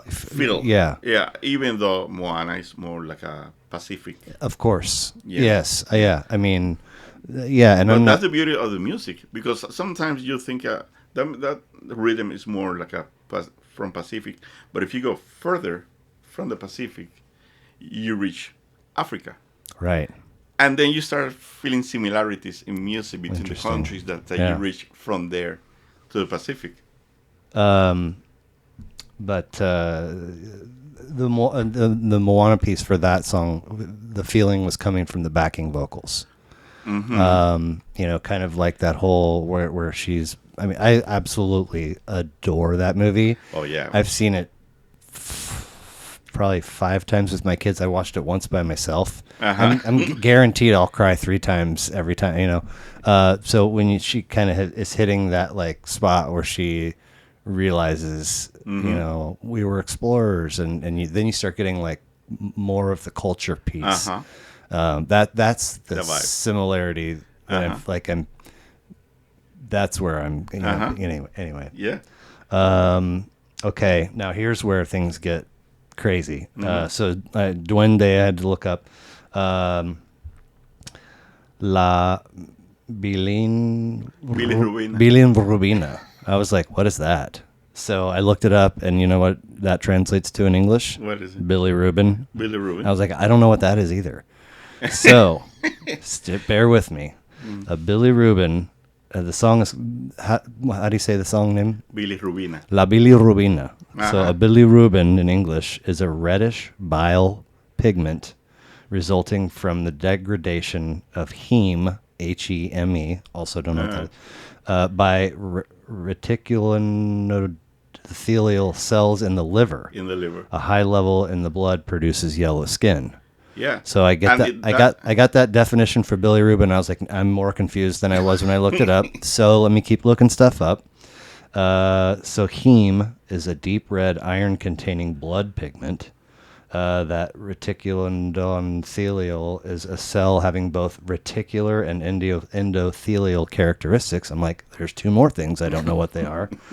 So reticular is net-like, or a network of intercellular fibers in certain tissues, a network of structures in the endoplasm or nucleus of certain cells. That I can kind of understand. Yeah. And then the endothelial, a type of epithelium composed of a single layer of smooth, thin cells that lines the heart, blood vessels, and lymphatics and serous cavities. So I think we're at the end, but now there's two more words. So epithelium is, let's see here, any animal tissue that covers a surface or lines a cavity and performs secretory, transporting, or regulatory functions. And then serous is serous cavities refers to clear watery fluids. So I get through all that and I'm like, okay, so what's a Billy Rubin again? Yeah, and that is a love song. So the moral of the story is that love reaches all the way into your cells and beyond. I don't know. That's the thing, that song is one of the most popular songs in his catalog. In every concert, he has to sing it. But it's when the true story is that he got hepatitis. And okay. At some point, which affects your liver. To the liver. Okay. Well, while he was in the hospital, then he got the idea for the song. That's in real life. But the true meaning of the song is that it's like when he's singing about this girl, and every time that I look at you and you won't look at me, my Billy Rubin goes high. And then he started putting medical terms into the song, but it is a love song. That's the thing. True artist. Even in the hospital, he doesn't stop working. In a drawing, in the picture, this happy birthday, a person can see that this happy birthday. I say, oh, come on, the P is not, and the Y. But and also, wow, the way that the two P's are together, there's a symbolism between both. Yeah. And so, same thing with music and the rhythm and the lyrics. That's really wild because there's stand-up comics love to talk about this concept of dating and what it's like to get up the courage to ask a girl out, and then for the girl to be like, I hope he's not if I say yes, I hope he's not a mass murderer, Mm-hmm. But the feeling of, even before you ask, just I look at you and you won't look back, that's devastating. Right? Yeah. So I have 3 younger sisters. Yeah. The oldest and the youngest both live here and are single and don't have kids. The middle lives in Chicago and has 3 daughters, first grade and younger. So I have 3 nieces. That's it. And my 3 nieces, with the guidance of their mother, made this Happy Birthday Uncle Blair. Without their existence, I wouldn't be Uncle Blair. Nah. So when that came to me and I was kind of like trying to put this room together, I was like, it has to be. Right. It has to be. Title track of the record is like almost symphonic and kind of ballady. Of the Bachata Rosa. This again kind of a different feel under the same general constructs. When I went to a concert of Juan Luis in '91, and I bring my friend to the concert, and I asked her if she wants to at some time date with me through that song, and she's not my wife. Nice, nice. So we're going to take another sort of little side story here. Deforestame. Deforestame. Female vocals.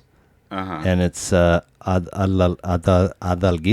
Pantaleon. Mm-hmm. So I had to look her up. And I mean, she's fascinating too. Yeah. She's been with him. She was already a well-known artist in Dominican. Her folks were... and her folks were in music. And then when Juan Luis, his band, he was in too many concerts. Right? And then at some point, the female singers of the band, they got their own ideas, to go solos or this is too much for me. They left the band, and then Adalgisa, who she was already a very well-known singer, Dominican, right? He needed some help to finish the record, so he bring her. But then she likes it, and he likes the way that she sings. So she became part then of the band. Yeah. So she sang. It says she sang at school evenings, in church, and at events in her town and her neighborhood. Mm-hmm. And then in 2003, she put out her own record, El Son del Sol, the sound of the sun, which I didn't listen to. I just kind of listened to a little bit, but it was put out by La Oreja Media Group. 10 tracks, 46 minutes. Yeah.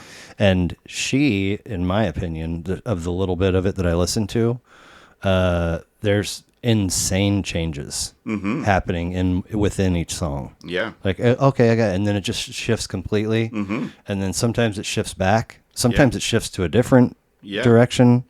All very enjoyable and beautiful voice. The first track, Que Sería de Mí, huge horn sound. Different horns than I'm used to in Juan Luis Guerra stuff. Like almost maybe jazzier. Like yes. All these artists that they were with that group, that cool, jazz is a very fundamental part of that, and they like to play switch between jazz and bossa and son and salsa and bachata, and stay in the same. I mean, cool stuff. Yes. There's lots of percussion, piano, maybe some xylophone, in there. Horns, vocal signature. I mean, just cool stuff. However, the record closes with Acompáñame Civil. Acompáñame Civil. Which, I mean, what a closer. Like, super high integrity, and they jam. Yes. Like, the 2/3 of the way through the song, they hit a spot, and then they kind of, like, stay in this riff. They're jamming. Yeah. And the good thing is that it's not Juan Luis who is singing, or that he let other people from the band to explore. Okay. And I think that the two other singers are the ones singing in the song. And if I do recall, that song is about, in Dominican, like in any other Latin countries, police, traffic police, when they stop you, sometimes they let you go. Sometimes you need to leave your driver license, but for you to keep your driver license, you have to give some... a little bit of corruption. A little bit of corruption. Okay. So in this case, Acompáñame Civil is like a treat me right. Yeah, stupid, but you need to I have to let you go if you let me get some money, which is a social issue in Dominican, because it shouldn't be. Right. That shouldn't be, but they put light to that issue that happens over there. Right. But it's a merengue. Yeah. And it keeps you dancing and singing, but also, Well, I think, part of one of my many, many flaws is, stop. If I'm going to do this thing, like, all right, if I'm going to make this space and do this thing, then everything's got to be perfect. No. Not even close. There have been so many goofs and blah, but I operate that way, and I think part of the one of the biggest goals of the second half of my life is to try and like undo that a little bit, right? So when I sat down to look up these, when I couldn't find Escape and O Dominican, like a little bit of panic set in. And what do I do? And I just somehow, luckily, my brain's like, just listen to the two that you can find, and it'll be fine.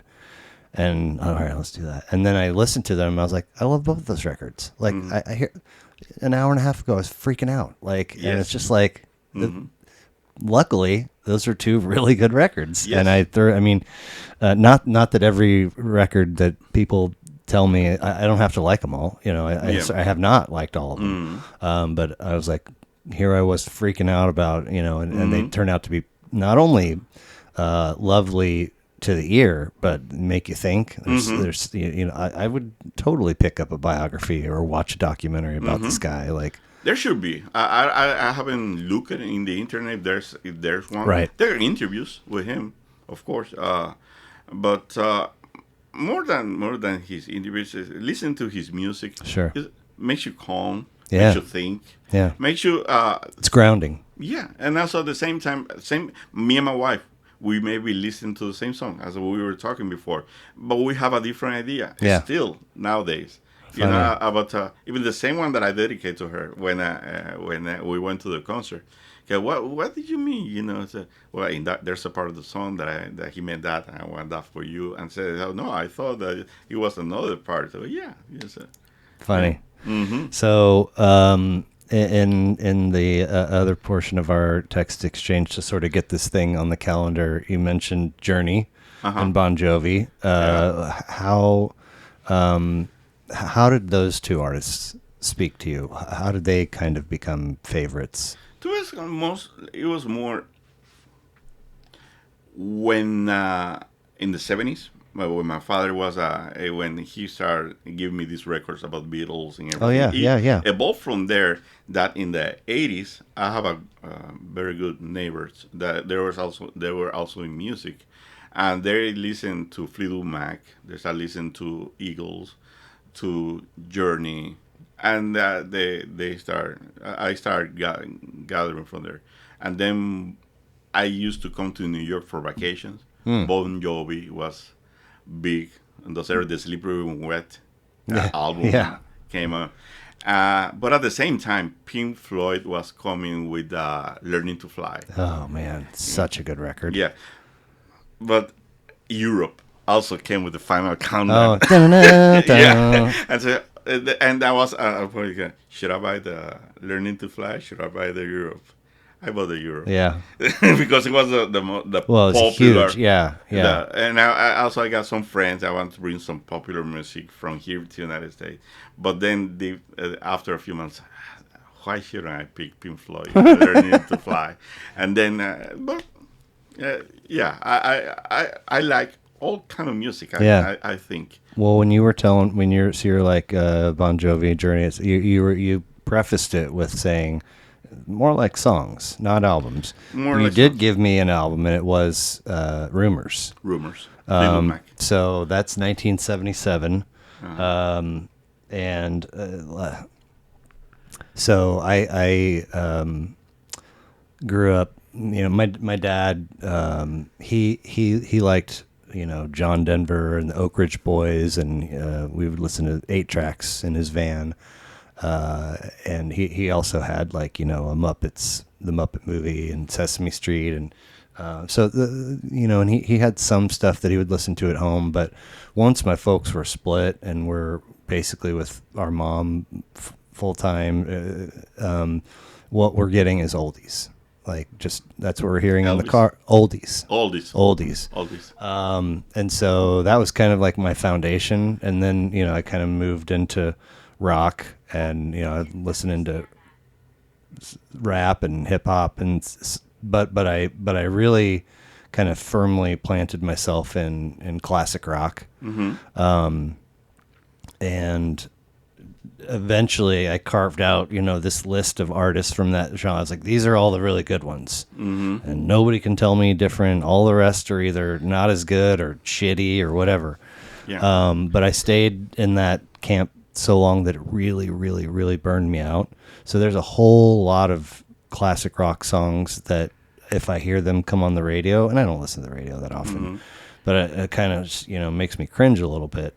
And so then immediately after that, I'm living in Colorado, and I have some neighbors that are turning me on to different new, and part of what they were listening to was the British blues explosion, late 60s, huge blues explosion out of England, and the primary outfit was Fleetwood Mac. And so this is like 66, 68 in that era, and this is before Stevie Nicks. And the two, I got a copy of like Live in Chicago and maybe Live in London, and they're just plugged in, sitting around talking, and then they're like, all right, let's do the next one, and they just, crank it out, and it's so good.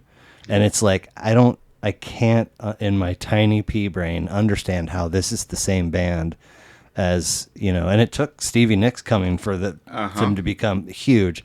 So because of that whole experience, Stevie Nicks ruined Fleetwood Mac, but that's only coming from this place of I've heard there's certain Fleetwood Mac songs that I've heard so many times that I would be happy if I never heard them again, right? Yeah. So I've that's kind of the Fleetwood Mac flag that I've waved. I'm also trying to undo that. So I was excited. Normally I'd be like, fuck Cesar and his rumors, I'm not going to listen to that. But I was excited to listen to it. And the first song is Secondhand News, which is hard to argue with a record that starts with that track because it's a really good track. I love that track. Yeah, my Fleetwood Mac, the way that I like Fleetwood Mac is not because I knew about the lyrics, because I didn't speak English. It's the tone of voice of Stevie Nicks. For me, it was so mellow and so ready that I listened to her even understanding what she was singing about. But then my neighbor, he told me, she's the lead singer of this group called Fleetwood Mac. I said, wow. And then let me start listening more about Fleetwood Mac. Journey, there was none in the 70s. There were not too many Latin people that you can associate it to rock, except for Santana. Right. And then when Black Magic Woman, then you start listening to them, but then you start reading about his group, and there's this guy called Neil Schon. Yeah. That guitar player for Journey, right? Yeah. Then he started playing with Santana.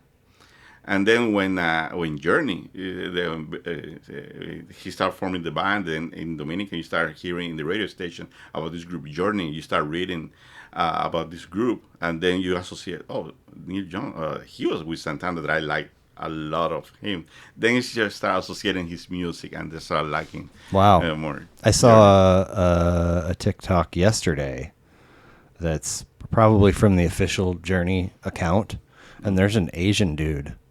Asian looking. I don't know if he's Asian. Alex Pineda. Who sounds a lot like Steve Perry. Steve Perry, right? In another. Right. I went to a Journey concert a few years ago with my son, Sammy. And you close the eyes and you think it's Steve Perry. He's there. Of course, there's more energy. And more, But yeah. Well, I mean, he's Steve Perry. I think personally for me, the best thing Steve Perry ever did was "Oh Sherry." I love that tune as a kid. Yeah. But in the 2014 World Series, Royals Giants. Remember, the Royals went then lost to the Giants in 14, and then in 15 we beat the Mets. Garner, I remember. Yeah.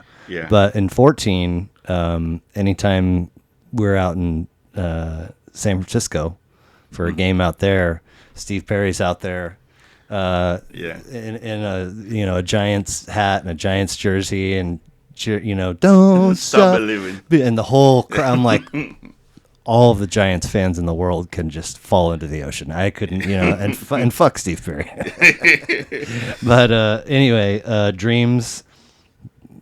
Beautiful song. Have you seen? It's been a while now.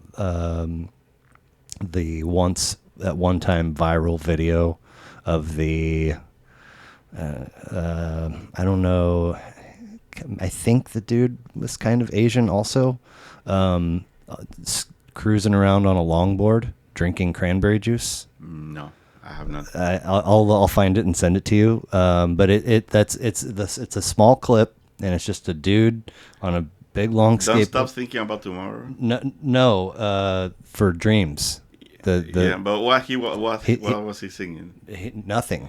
He was just he's just got a bottle of cranberry juice and he's just riding. But he put the music of Dreams. Oh wow. To this clip, and it became people tried to mimic it and blah blah blah. But I giggle.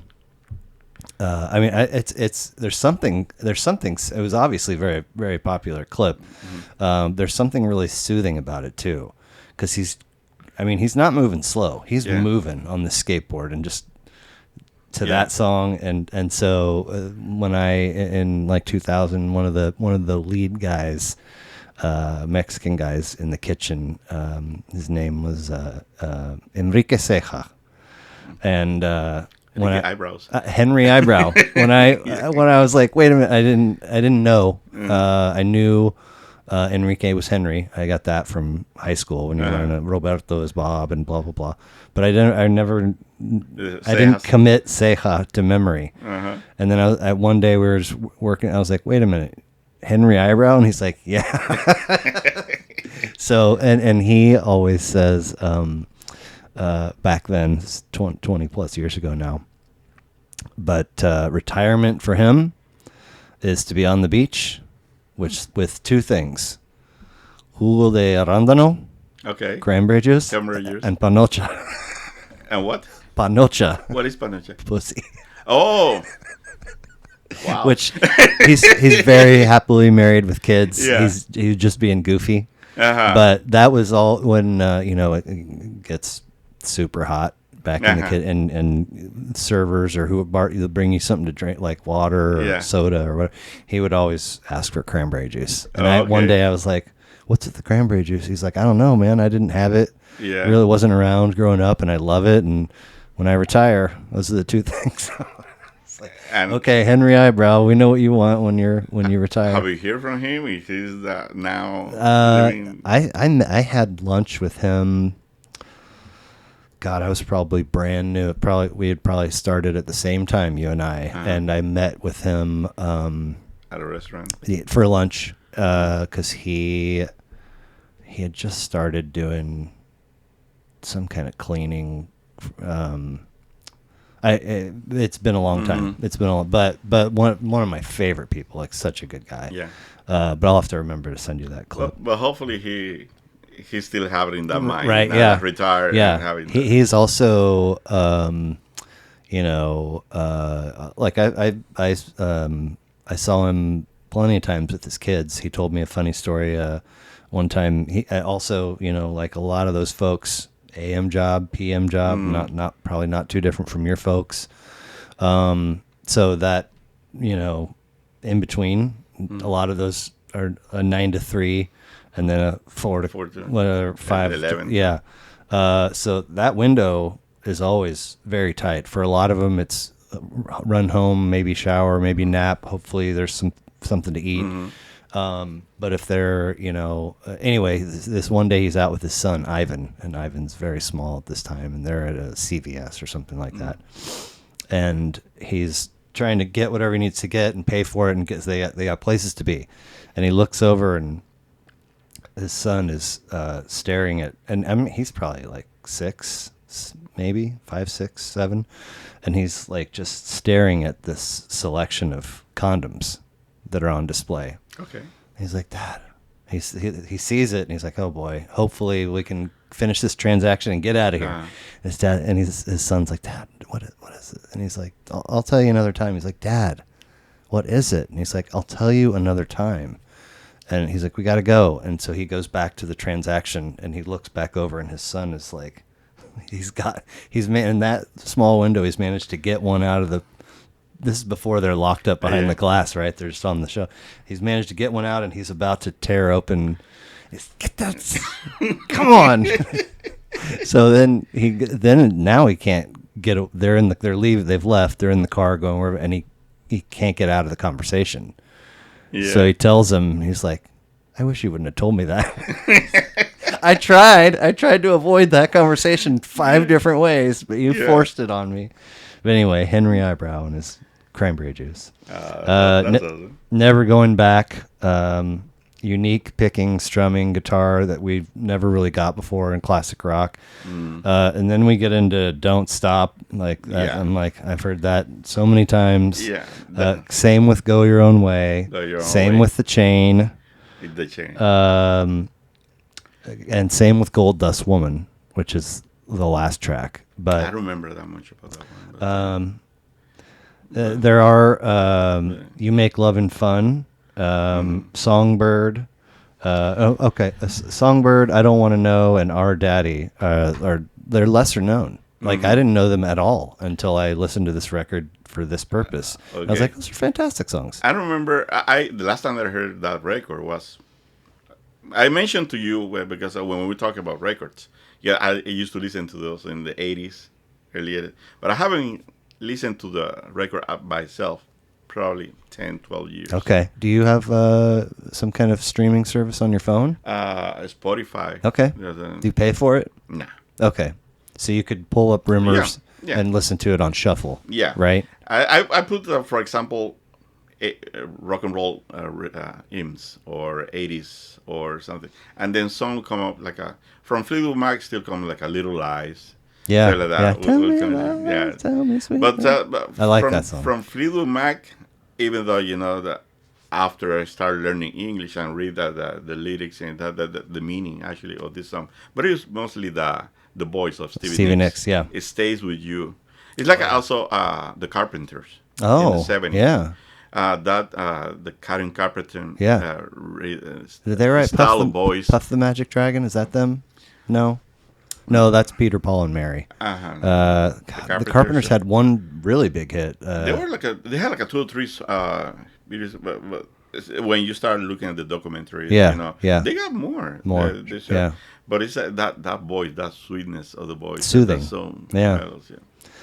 So Journey, Fleetwood Mac, Bon Jovi, Pink Floyd, any other? I was more in U2 also. U2 in Joshua Tree. Oh man, that's such a good one. And when they came to Arrowhead, I came to see her. A few years ago, the Joshua Tree. Okay, how was that? Amazing. Who did you go with? Your wife? I went with my wife and my brother-in-law and his wife. Okay. Does everybody like that? Oh, they love it. Nice. They love it. Nice. I think I haven't been to many concerts. And I think that was one of the last ones that I was. Okay. Any other Dominican artists that were favorites or are favorites? There are. For example, merengue. There was a very popular, and he just recently died, like a year ago. Johnny Ventura. Okay. Johnny Ventura. But he was more like a party singing, but also some of his songs also got some meaning. Okay. That the way that was written, but Johnny Ventura was he was an icon in the merengue. Nice. In Dominican, and there's Wilfrido Vargas. Is another one, and from the 80s, 90s. Probably since I came to live in the United States, I don't follow what is in the music right now. Yeah. But you still, these are very strong. Yeah. Yeah. So your son, we know, is way into music. Yes. I think you said your daughter is too. Like my daughter is too. She's a theater major. Okay. She's right now. Yeah. Where's she? In Chicago. Really? Yeah. She's gonna. How long has she been there? For a year or so. She finished college. Okay. And then she went to Chicago because she needed to explore what she's going. That's her dream. So I follow with her more the Broadway's musicals and everything. Sure. But she's a lot of music, but she also follows more the Broadway. Sure. style. That's cool. Yeah, I think she's gonna be Richard III play. She's gonna be playing right now. I'm going next weekend to Chicago. Oh, you are? Oh, fun. Yeah, to see her. I want a picture. Absolutely. I don't snap a selfie. Absolutely. So speaking of which, you just went to Spain. I went to Spain. And it was not a short trip, right? No, I spent 17, 18 days. But only the southern Spain. Okay. Why? We like Spain, but we've been already before in Madrid and Barcelona. Okay.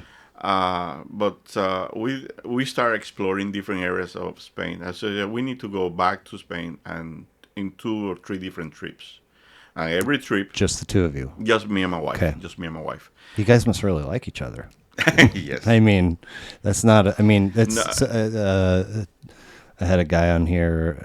It's come up a bunch of times, but it's always one thing in your home, right? There's common areas, and then there's private your room, and then maybe you have a family room or whatever. There, if for whatever reason things aren't perfect for a moment, you can go have a little bit of space over here. Yeah. But if you like go on a cruise for 10 days with your wife and your 3 kids or whatever, and everybody's just in this teeny tiny little room. Oh no. And the hotel room can feel very spacious, but also it can feel very crowded depending on the vibe. So for you to go for 17, 18 days traveling. I love my wife. That's a sure. I cannot see myself enjoying something and her not being part of it. No. So every trip we have to plan it together, because part of my satisfaction is seeing her enjoy stuff. Is seeing her also enjoying the same thing that I enjoy. So when we're planning all these trips together, I'm visualizing her being in those places I enjoy. So we went to southern Spain. Yeah. The first we stopped in Malaga, which and then from there we went to 9 different cities. Dang. Did you rent a car? The public transportation there is really good. Okay. So we just go with a bus.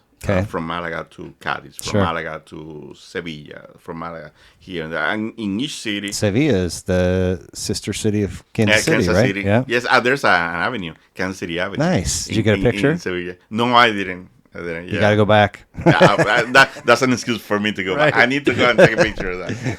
But yeah, the food, the scenery, the monuments, the people. And also, it's good to talk to people from other countries.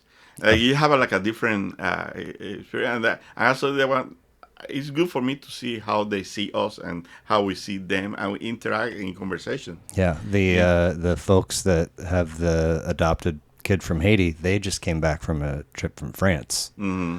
And I had questions about, and did the French, there's this whole, the French seem snobby, and also do the French actually hate Americans, and da-da-da. No, I didn't get it. But he said the only thing is that the kids over there, you don't see French kids, throwing tantrums in the middle of, right?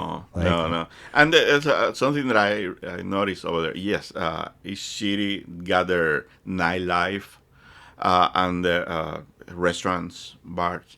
But the old people, the adult people, they bring their kids to enjoy time with them with the restaurants. They don't see them as I had to bring my kids.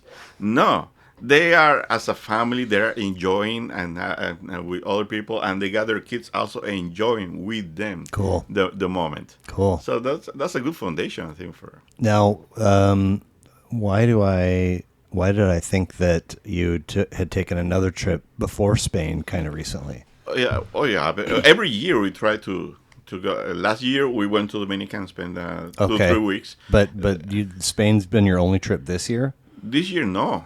This year I went to first Tennessee. We spent a few days over there. My father, he passed away in Dominican. I had to go and spend a few weeks over there. Okay. And then this trip to Spain. But every year, for example, 2 years before, we went to Spain, the Czech Republic. How was that? It's amazing. Really? And we went Madrid, Barcelona, Prague. Then we went to Venice, Florence, and Rome. Wow. Yeah. So, I mean, that sounds amazing. Yeah. Oh, no. It's but again, it's the experiences and the food. Yeah. The sceneries, everything and then right now I can think about that trip in Florence. Right. What I ate, the steak that I ate in the Florentine. Now, at the end of that trip, when you're home. And you've slept you're back home, you slept in your bed for the first night back home, and then you wake up that next morning. Are you like, God, I wish I was still there? Or are you like, that was perfect, and I'm happy to be home now? Yes, I'm perfect, and I'm planning my next one. Yes. So, there will be no shortage of travel plans for you guys in the Me and my wife, we are planning to. What are some places that you've had basic conversations about that neither of you have ever been to that you want to check out? Yeah, I want to see all the continents. Okay. And then, but not necessarily have to go to every country or right. But for example, I want to go to Asia and then see Thailand, Bali, Indonesia. I think my wife, she got some friends that are from Philippines. Okay. We may need to go there. So you guys ever talk about Iceland? We not necessarily Iceland, but Finland, okay. Denmark, okay. Switzerland, Sweden. I feel like every other day I'm opening social media and somebody I know is in Iceland. Yeah. Sharing pictures, and I'm like, holy cow, it looks insanely beautiful. Yes. I want to go to New Zealand, Australia. I want to see the coral reef. That's a long flight. That's a long flight. But again, it's the experience. Of course. And then in Africa, I want to go to South Africa, Madagascar. Okay. So. Smuggle home some vanilla beans. Oh, yes. Oh, yes. Okay. Well, again, going back to before you went to Tamarindo, I've been there twice. Right. Both times since I've known you, right? And I feel like, I don't remember, I feel like it was after the first trip that you were like, I just remember this experience of you being like, I could see myself retiring there or visiting, having a second home there or something like that. Why? I don't see myself like staying in a place forever, retire in the same place forever. I think I got my mind like to explore. Sure. And then Tamarindo, feel a peace. There's a kind of peace that you don't feel in too many places like you being. I get the low speed of life. Sometimes you like to be in Madrid, for example, and the train, the night bar, the nightlife, the tapas, the bar. But sometimes also then the next week you want to be in a beach home. So Tamarindo gives you that vibe, that piece like here you're gonna disconnect, here you're gonna relax. There are also a couple places like that in Dominican, that Las Terrenas, Samaná, that also you can disconnect. But I like to be in a certain point in my life where I can be a couple months here, a couple months there, a couple months there, and live the life.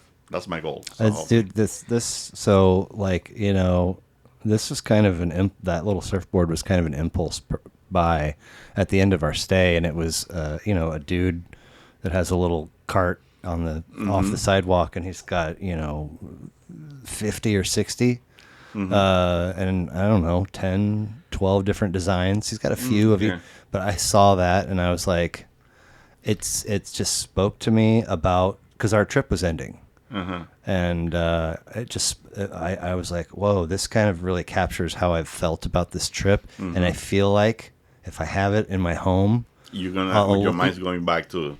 It's it's silly, but I love that. I mean, it transports me. I don't know, and I don't know. There's something about that little town that. Yeah, and the people in Tamarindo, they are you don't expect them to be rich or anything.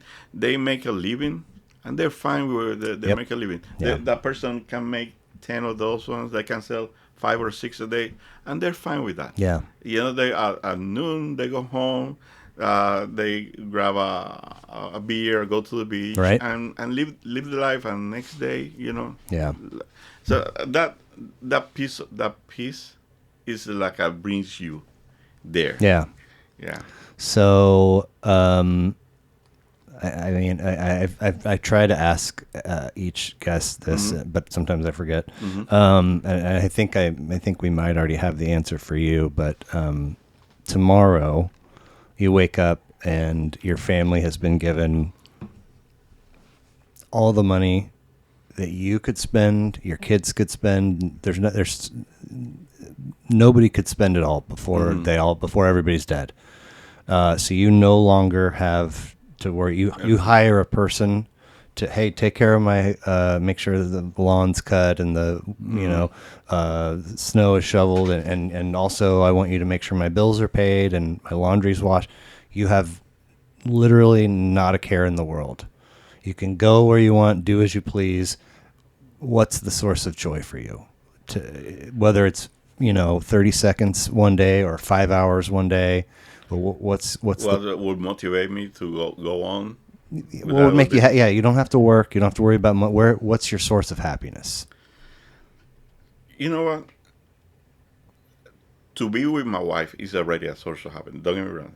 And not because she's gonna see this video. No. Will you show it to her? Yeah. She will. Okay. Gonna look at it. But it's true. Just being with her and enjoying time with her.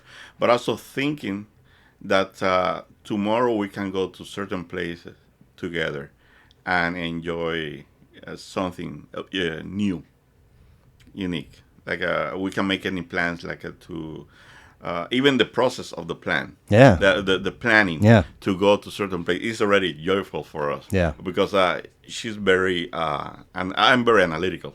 Okay. But she is too as well. She goes for example, this trip to Spain.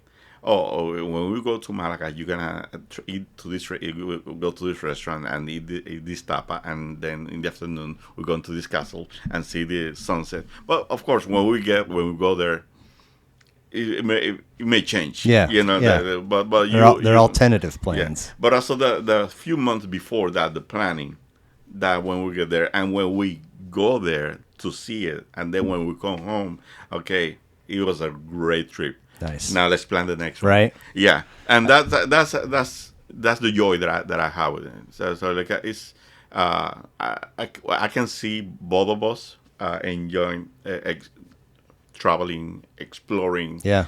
Different. So travel. Yeah. Travel with her. Yeah, travel with her. Cool. Travel with her, and we like to eat, and we try. I'm glad you mentioned. Do you, both of you, share cooking duties at home, or mostly her? Mostly her. Because when we get home, it's more Dominican food that we eat, like just the regular rice. But she's an expert in that. Once in a blue moon, I can cook something, but she hates when I cook because all the trash that I leave behind. Oh, you don't clean up after yourself? I clean, but then I'm the kind of person that I spend some time in culinary. Yeah. You too. Yeah. So I when I make a sauce, I put a spoon. Try it. Oh. That spoon goes to the trash, and then let me put a little bit more garlic. Another spoon. Yeah. Yeah. So, and then frying or something, I had to use a different thing. But by the end of the meal, everything's dirty. Everything is dirty. Yeah. So and then, I watch it, but she hates that. Sure. She's sitting there cringing, watching. Yeah. I got to leave the kitchen because you're making me cringe. Yeah. But going back to the first, that's where I see my joy moving forward. That's cool. Yeah. I saw a meme not too long ago that said something along the lines of every relationship has two kinds of people in it. The first person says, okay, I got our passports renewed. I have our itineraries printed out. I hired a taxi or an Uber to pick us up at this time. This is the name of the company that's picking us up when we get there. And I've packed for both of us. And the other person says, cool, where are we going again? I'm the second person. Yeah, my wife. Yeah. Before this trip, the luggage was weeks before. They were packed and ready to go. Weeks. Yeah, a couple weeks before. So no, there's no like I might want to wear that before the trip worries or anything like that. 4 shorts. I mean, in my case, I told her I want 4 shorts, 8 underwears, and 5 shirts. Yeah. And 2 pairs of between sandals and tennis. Yeah. That's it. And then we go from there. Easy peasy. That's what she put over there, and when we go, I find out what she put. When you landed, you're like, oh, here's a... Okay, these are my 5 shirts, and my 4 shorts. I love it. Yeah. Oh, man. Thank you so much. This has been a blast. I'm really, really glad you could have been like, I don't want to do that. But not only did you pick records and pick a date, but you got in your car and drove down here to sit with me in my basement for a couple hours. It's a blessing to have people to talk to. We got the same kind of lifestyle, and then also, as we know each other for many years, uh, I see you now from what I see you before, and I see you more at peace and happy, and I'm happy to see that. Thank you. So, if I want to see you next year, I hope I can see you even more happy Well, than I what mean, I see. I might be pissed off for a year and then happy for a year and then pissed. No, I'm kidding. Yeah, I'm kidding. but yeah, it's I'm happy to see people.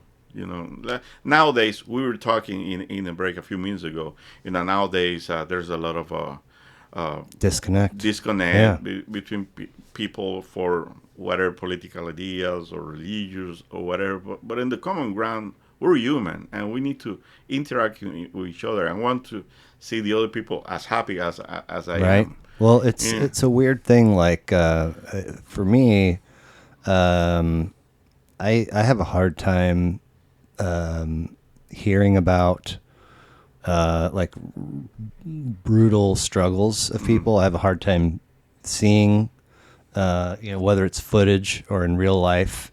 The other day, I went down this terrible TikTok rabbit hole. There's I believe the account name is AML. Yeah. And it's a guy that's making a documentary, I believe, or a film about Kensington, which is a part of Philadelphia, and maybe northern Philadelphia. And it's literally just blocks and blocks of trash and people that are completely strung out. I mean, like standing upright and they're completely flop. I mean, like because the drug situation is so literally like, and he talks to some people, and they're still sharp and clear. I mean, they're very messed up from drugs. Not only just the way they look, but you can tell that their brain is taken a toll. But they're still sharp enough they can tell you, here's what happened. Here's what I was doing in my life. Here's the event that sent me, and so now I spend all day trying to raise enough money to buy drugs to get high again. And it's literally blocks and blocks of people. Like I can't, it's painful. So anyway, it's very, very difficult. Darker, I couldn't turn away for a while, but it was very hard. It's hard to look at that and know that that's happening. So I think, if we're all kind of on the right mindset, the right wave, it should feel shitty to look at people struggling, and it should feel good to see people happy and doing well. So if that's not the case, if you look at somebody that's struggling and you're like, look at that piece of shit, or thank God that's not me. Or if you look at somebody that's doing well and you don't like them because of it, like that's not. You got to recalibrate. Some, I don't know, therapy. Point being, I really enjoy having conversations with good people and having good vibes where you are the kind of person that enjoys seeing people happy, and yet you don't want to see people struggling. I mean, we need more of that. Yeah, I try to avoid those feelings. Even for me, that's why I disconnect from the news. Don't get me wrong. Sometimes you have to. There's a reality over there that you don't have to. That you need to pay attention. Yes. Don't get me wrong. But if that lets you involve and your mindset and like only thinking that everything that you see is bad and is, you're gonna get into that spiral, and you won't get easily. Out of it. Easily. And then it's hard to get out of it. It's hard to get out of there. And yes, there are bad situations out there, but also there are good people, good situations. That and life goes on. Yeah. I try to, even with my kids, talking with my kids, don't pay. Yes, be aware. Yeah. But then don't get too consumed. And try to be as happy as you can be. Don't procrastinate happiness. You can be happy if you wanna right now, and you don't have to be a millionaire. Right. Like for example, when I was trying to reach happiness through getting a title. You don't have to be a GM or something. Right. You can be happy right now with the little things that you have. Yeah. Well, I mean, if easy to do if you have a super fantastic partner. That you like. I've been blessed. I've been my wife, my kids, my nucleus is phenomenal. So I've been very blessed, and the family that I'm coming from as well. Right. You're very tight, very very very close together. So. I mean, if we wanted to, we could run down the list of everybody that came before La Treinta, and like the people whose folks are still together and that visibly love one another, very rare. So for you to, I mean, it sounds like your folks loved each other. Oh yeah, they were together for 58 years. Yeah, and then I mean, you didn't throw off the pattern. You kept the thing going. Oh, yeah. Hopefully your kids do the same. Yes, from what I see, well, hopefully, but my son, he's a very good relationship with his girlfriend. Okay, and from what I see, seems to be that trend. How long have they been together? 3 years. 3 years. You and your wife like her? Oh, love her. And like she's our daughter. Sure. And then another daughter. And then does your daughter also like her? Oh, she loves her. Nice. Yeah. And she came with us to Dominican last year. Okay. For a few weeks. Nice. And she loved the Dominican Republic. Where's she from? She here, Kansas City. Like born and raised KC? Born and raised okay. KC. Right on. Yeah. Man, seriously, thank you so much. I appreciate it. Appreciate it. Thank you for the invitation. Of course. We'll talk to you. Thank you. Bye. That was fun.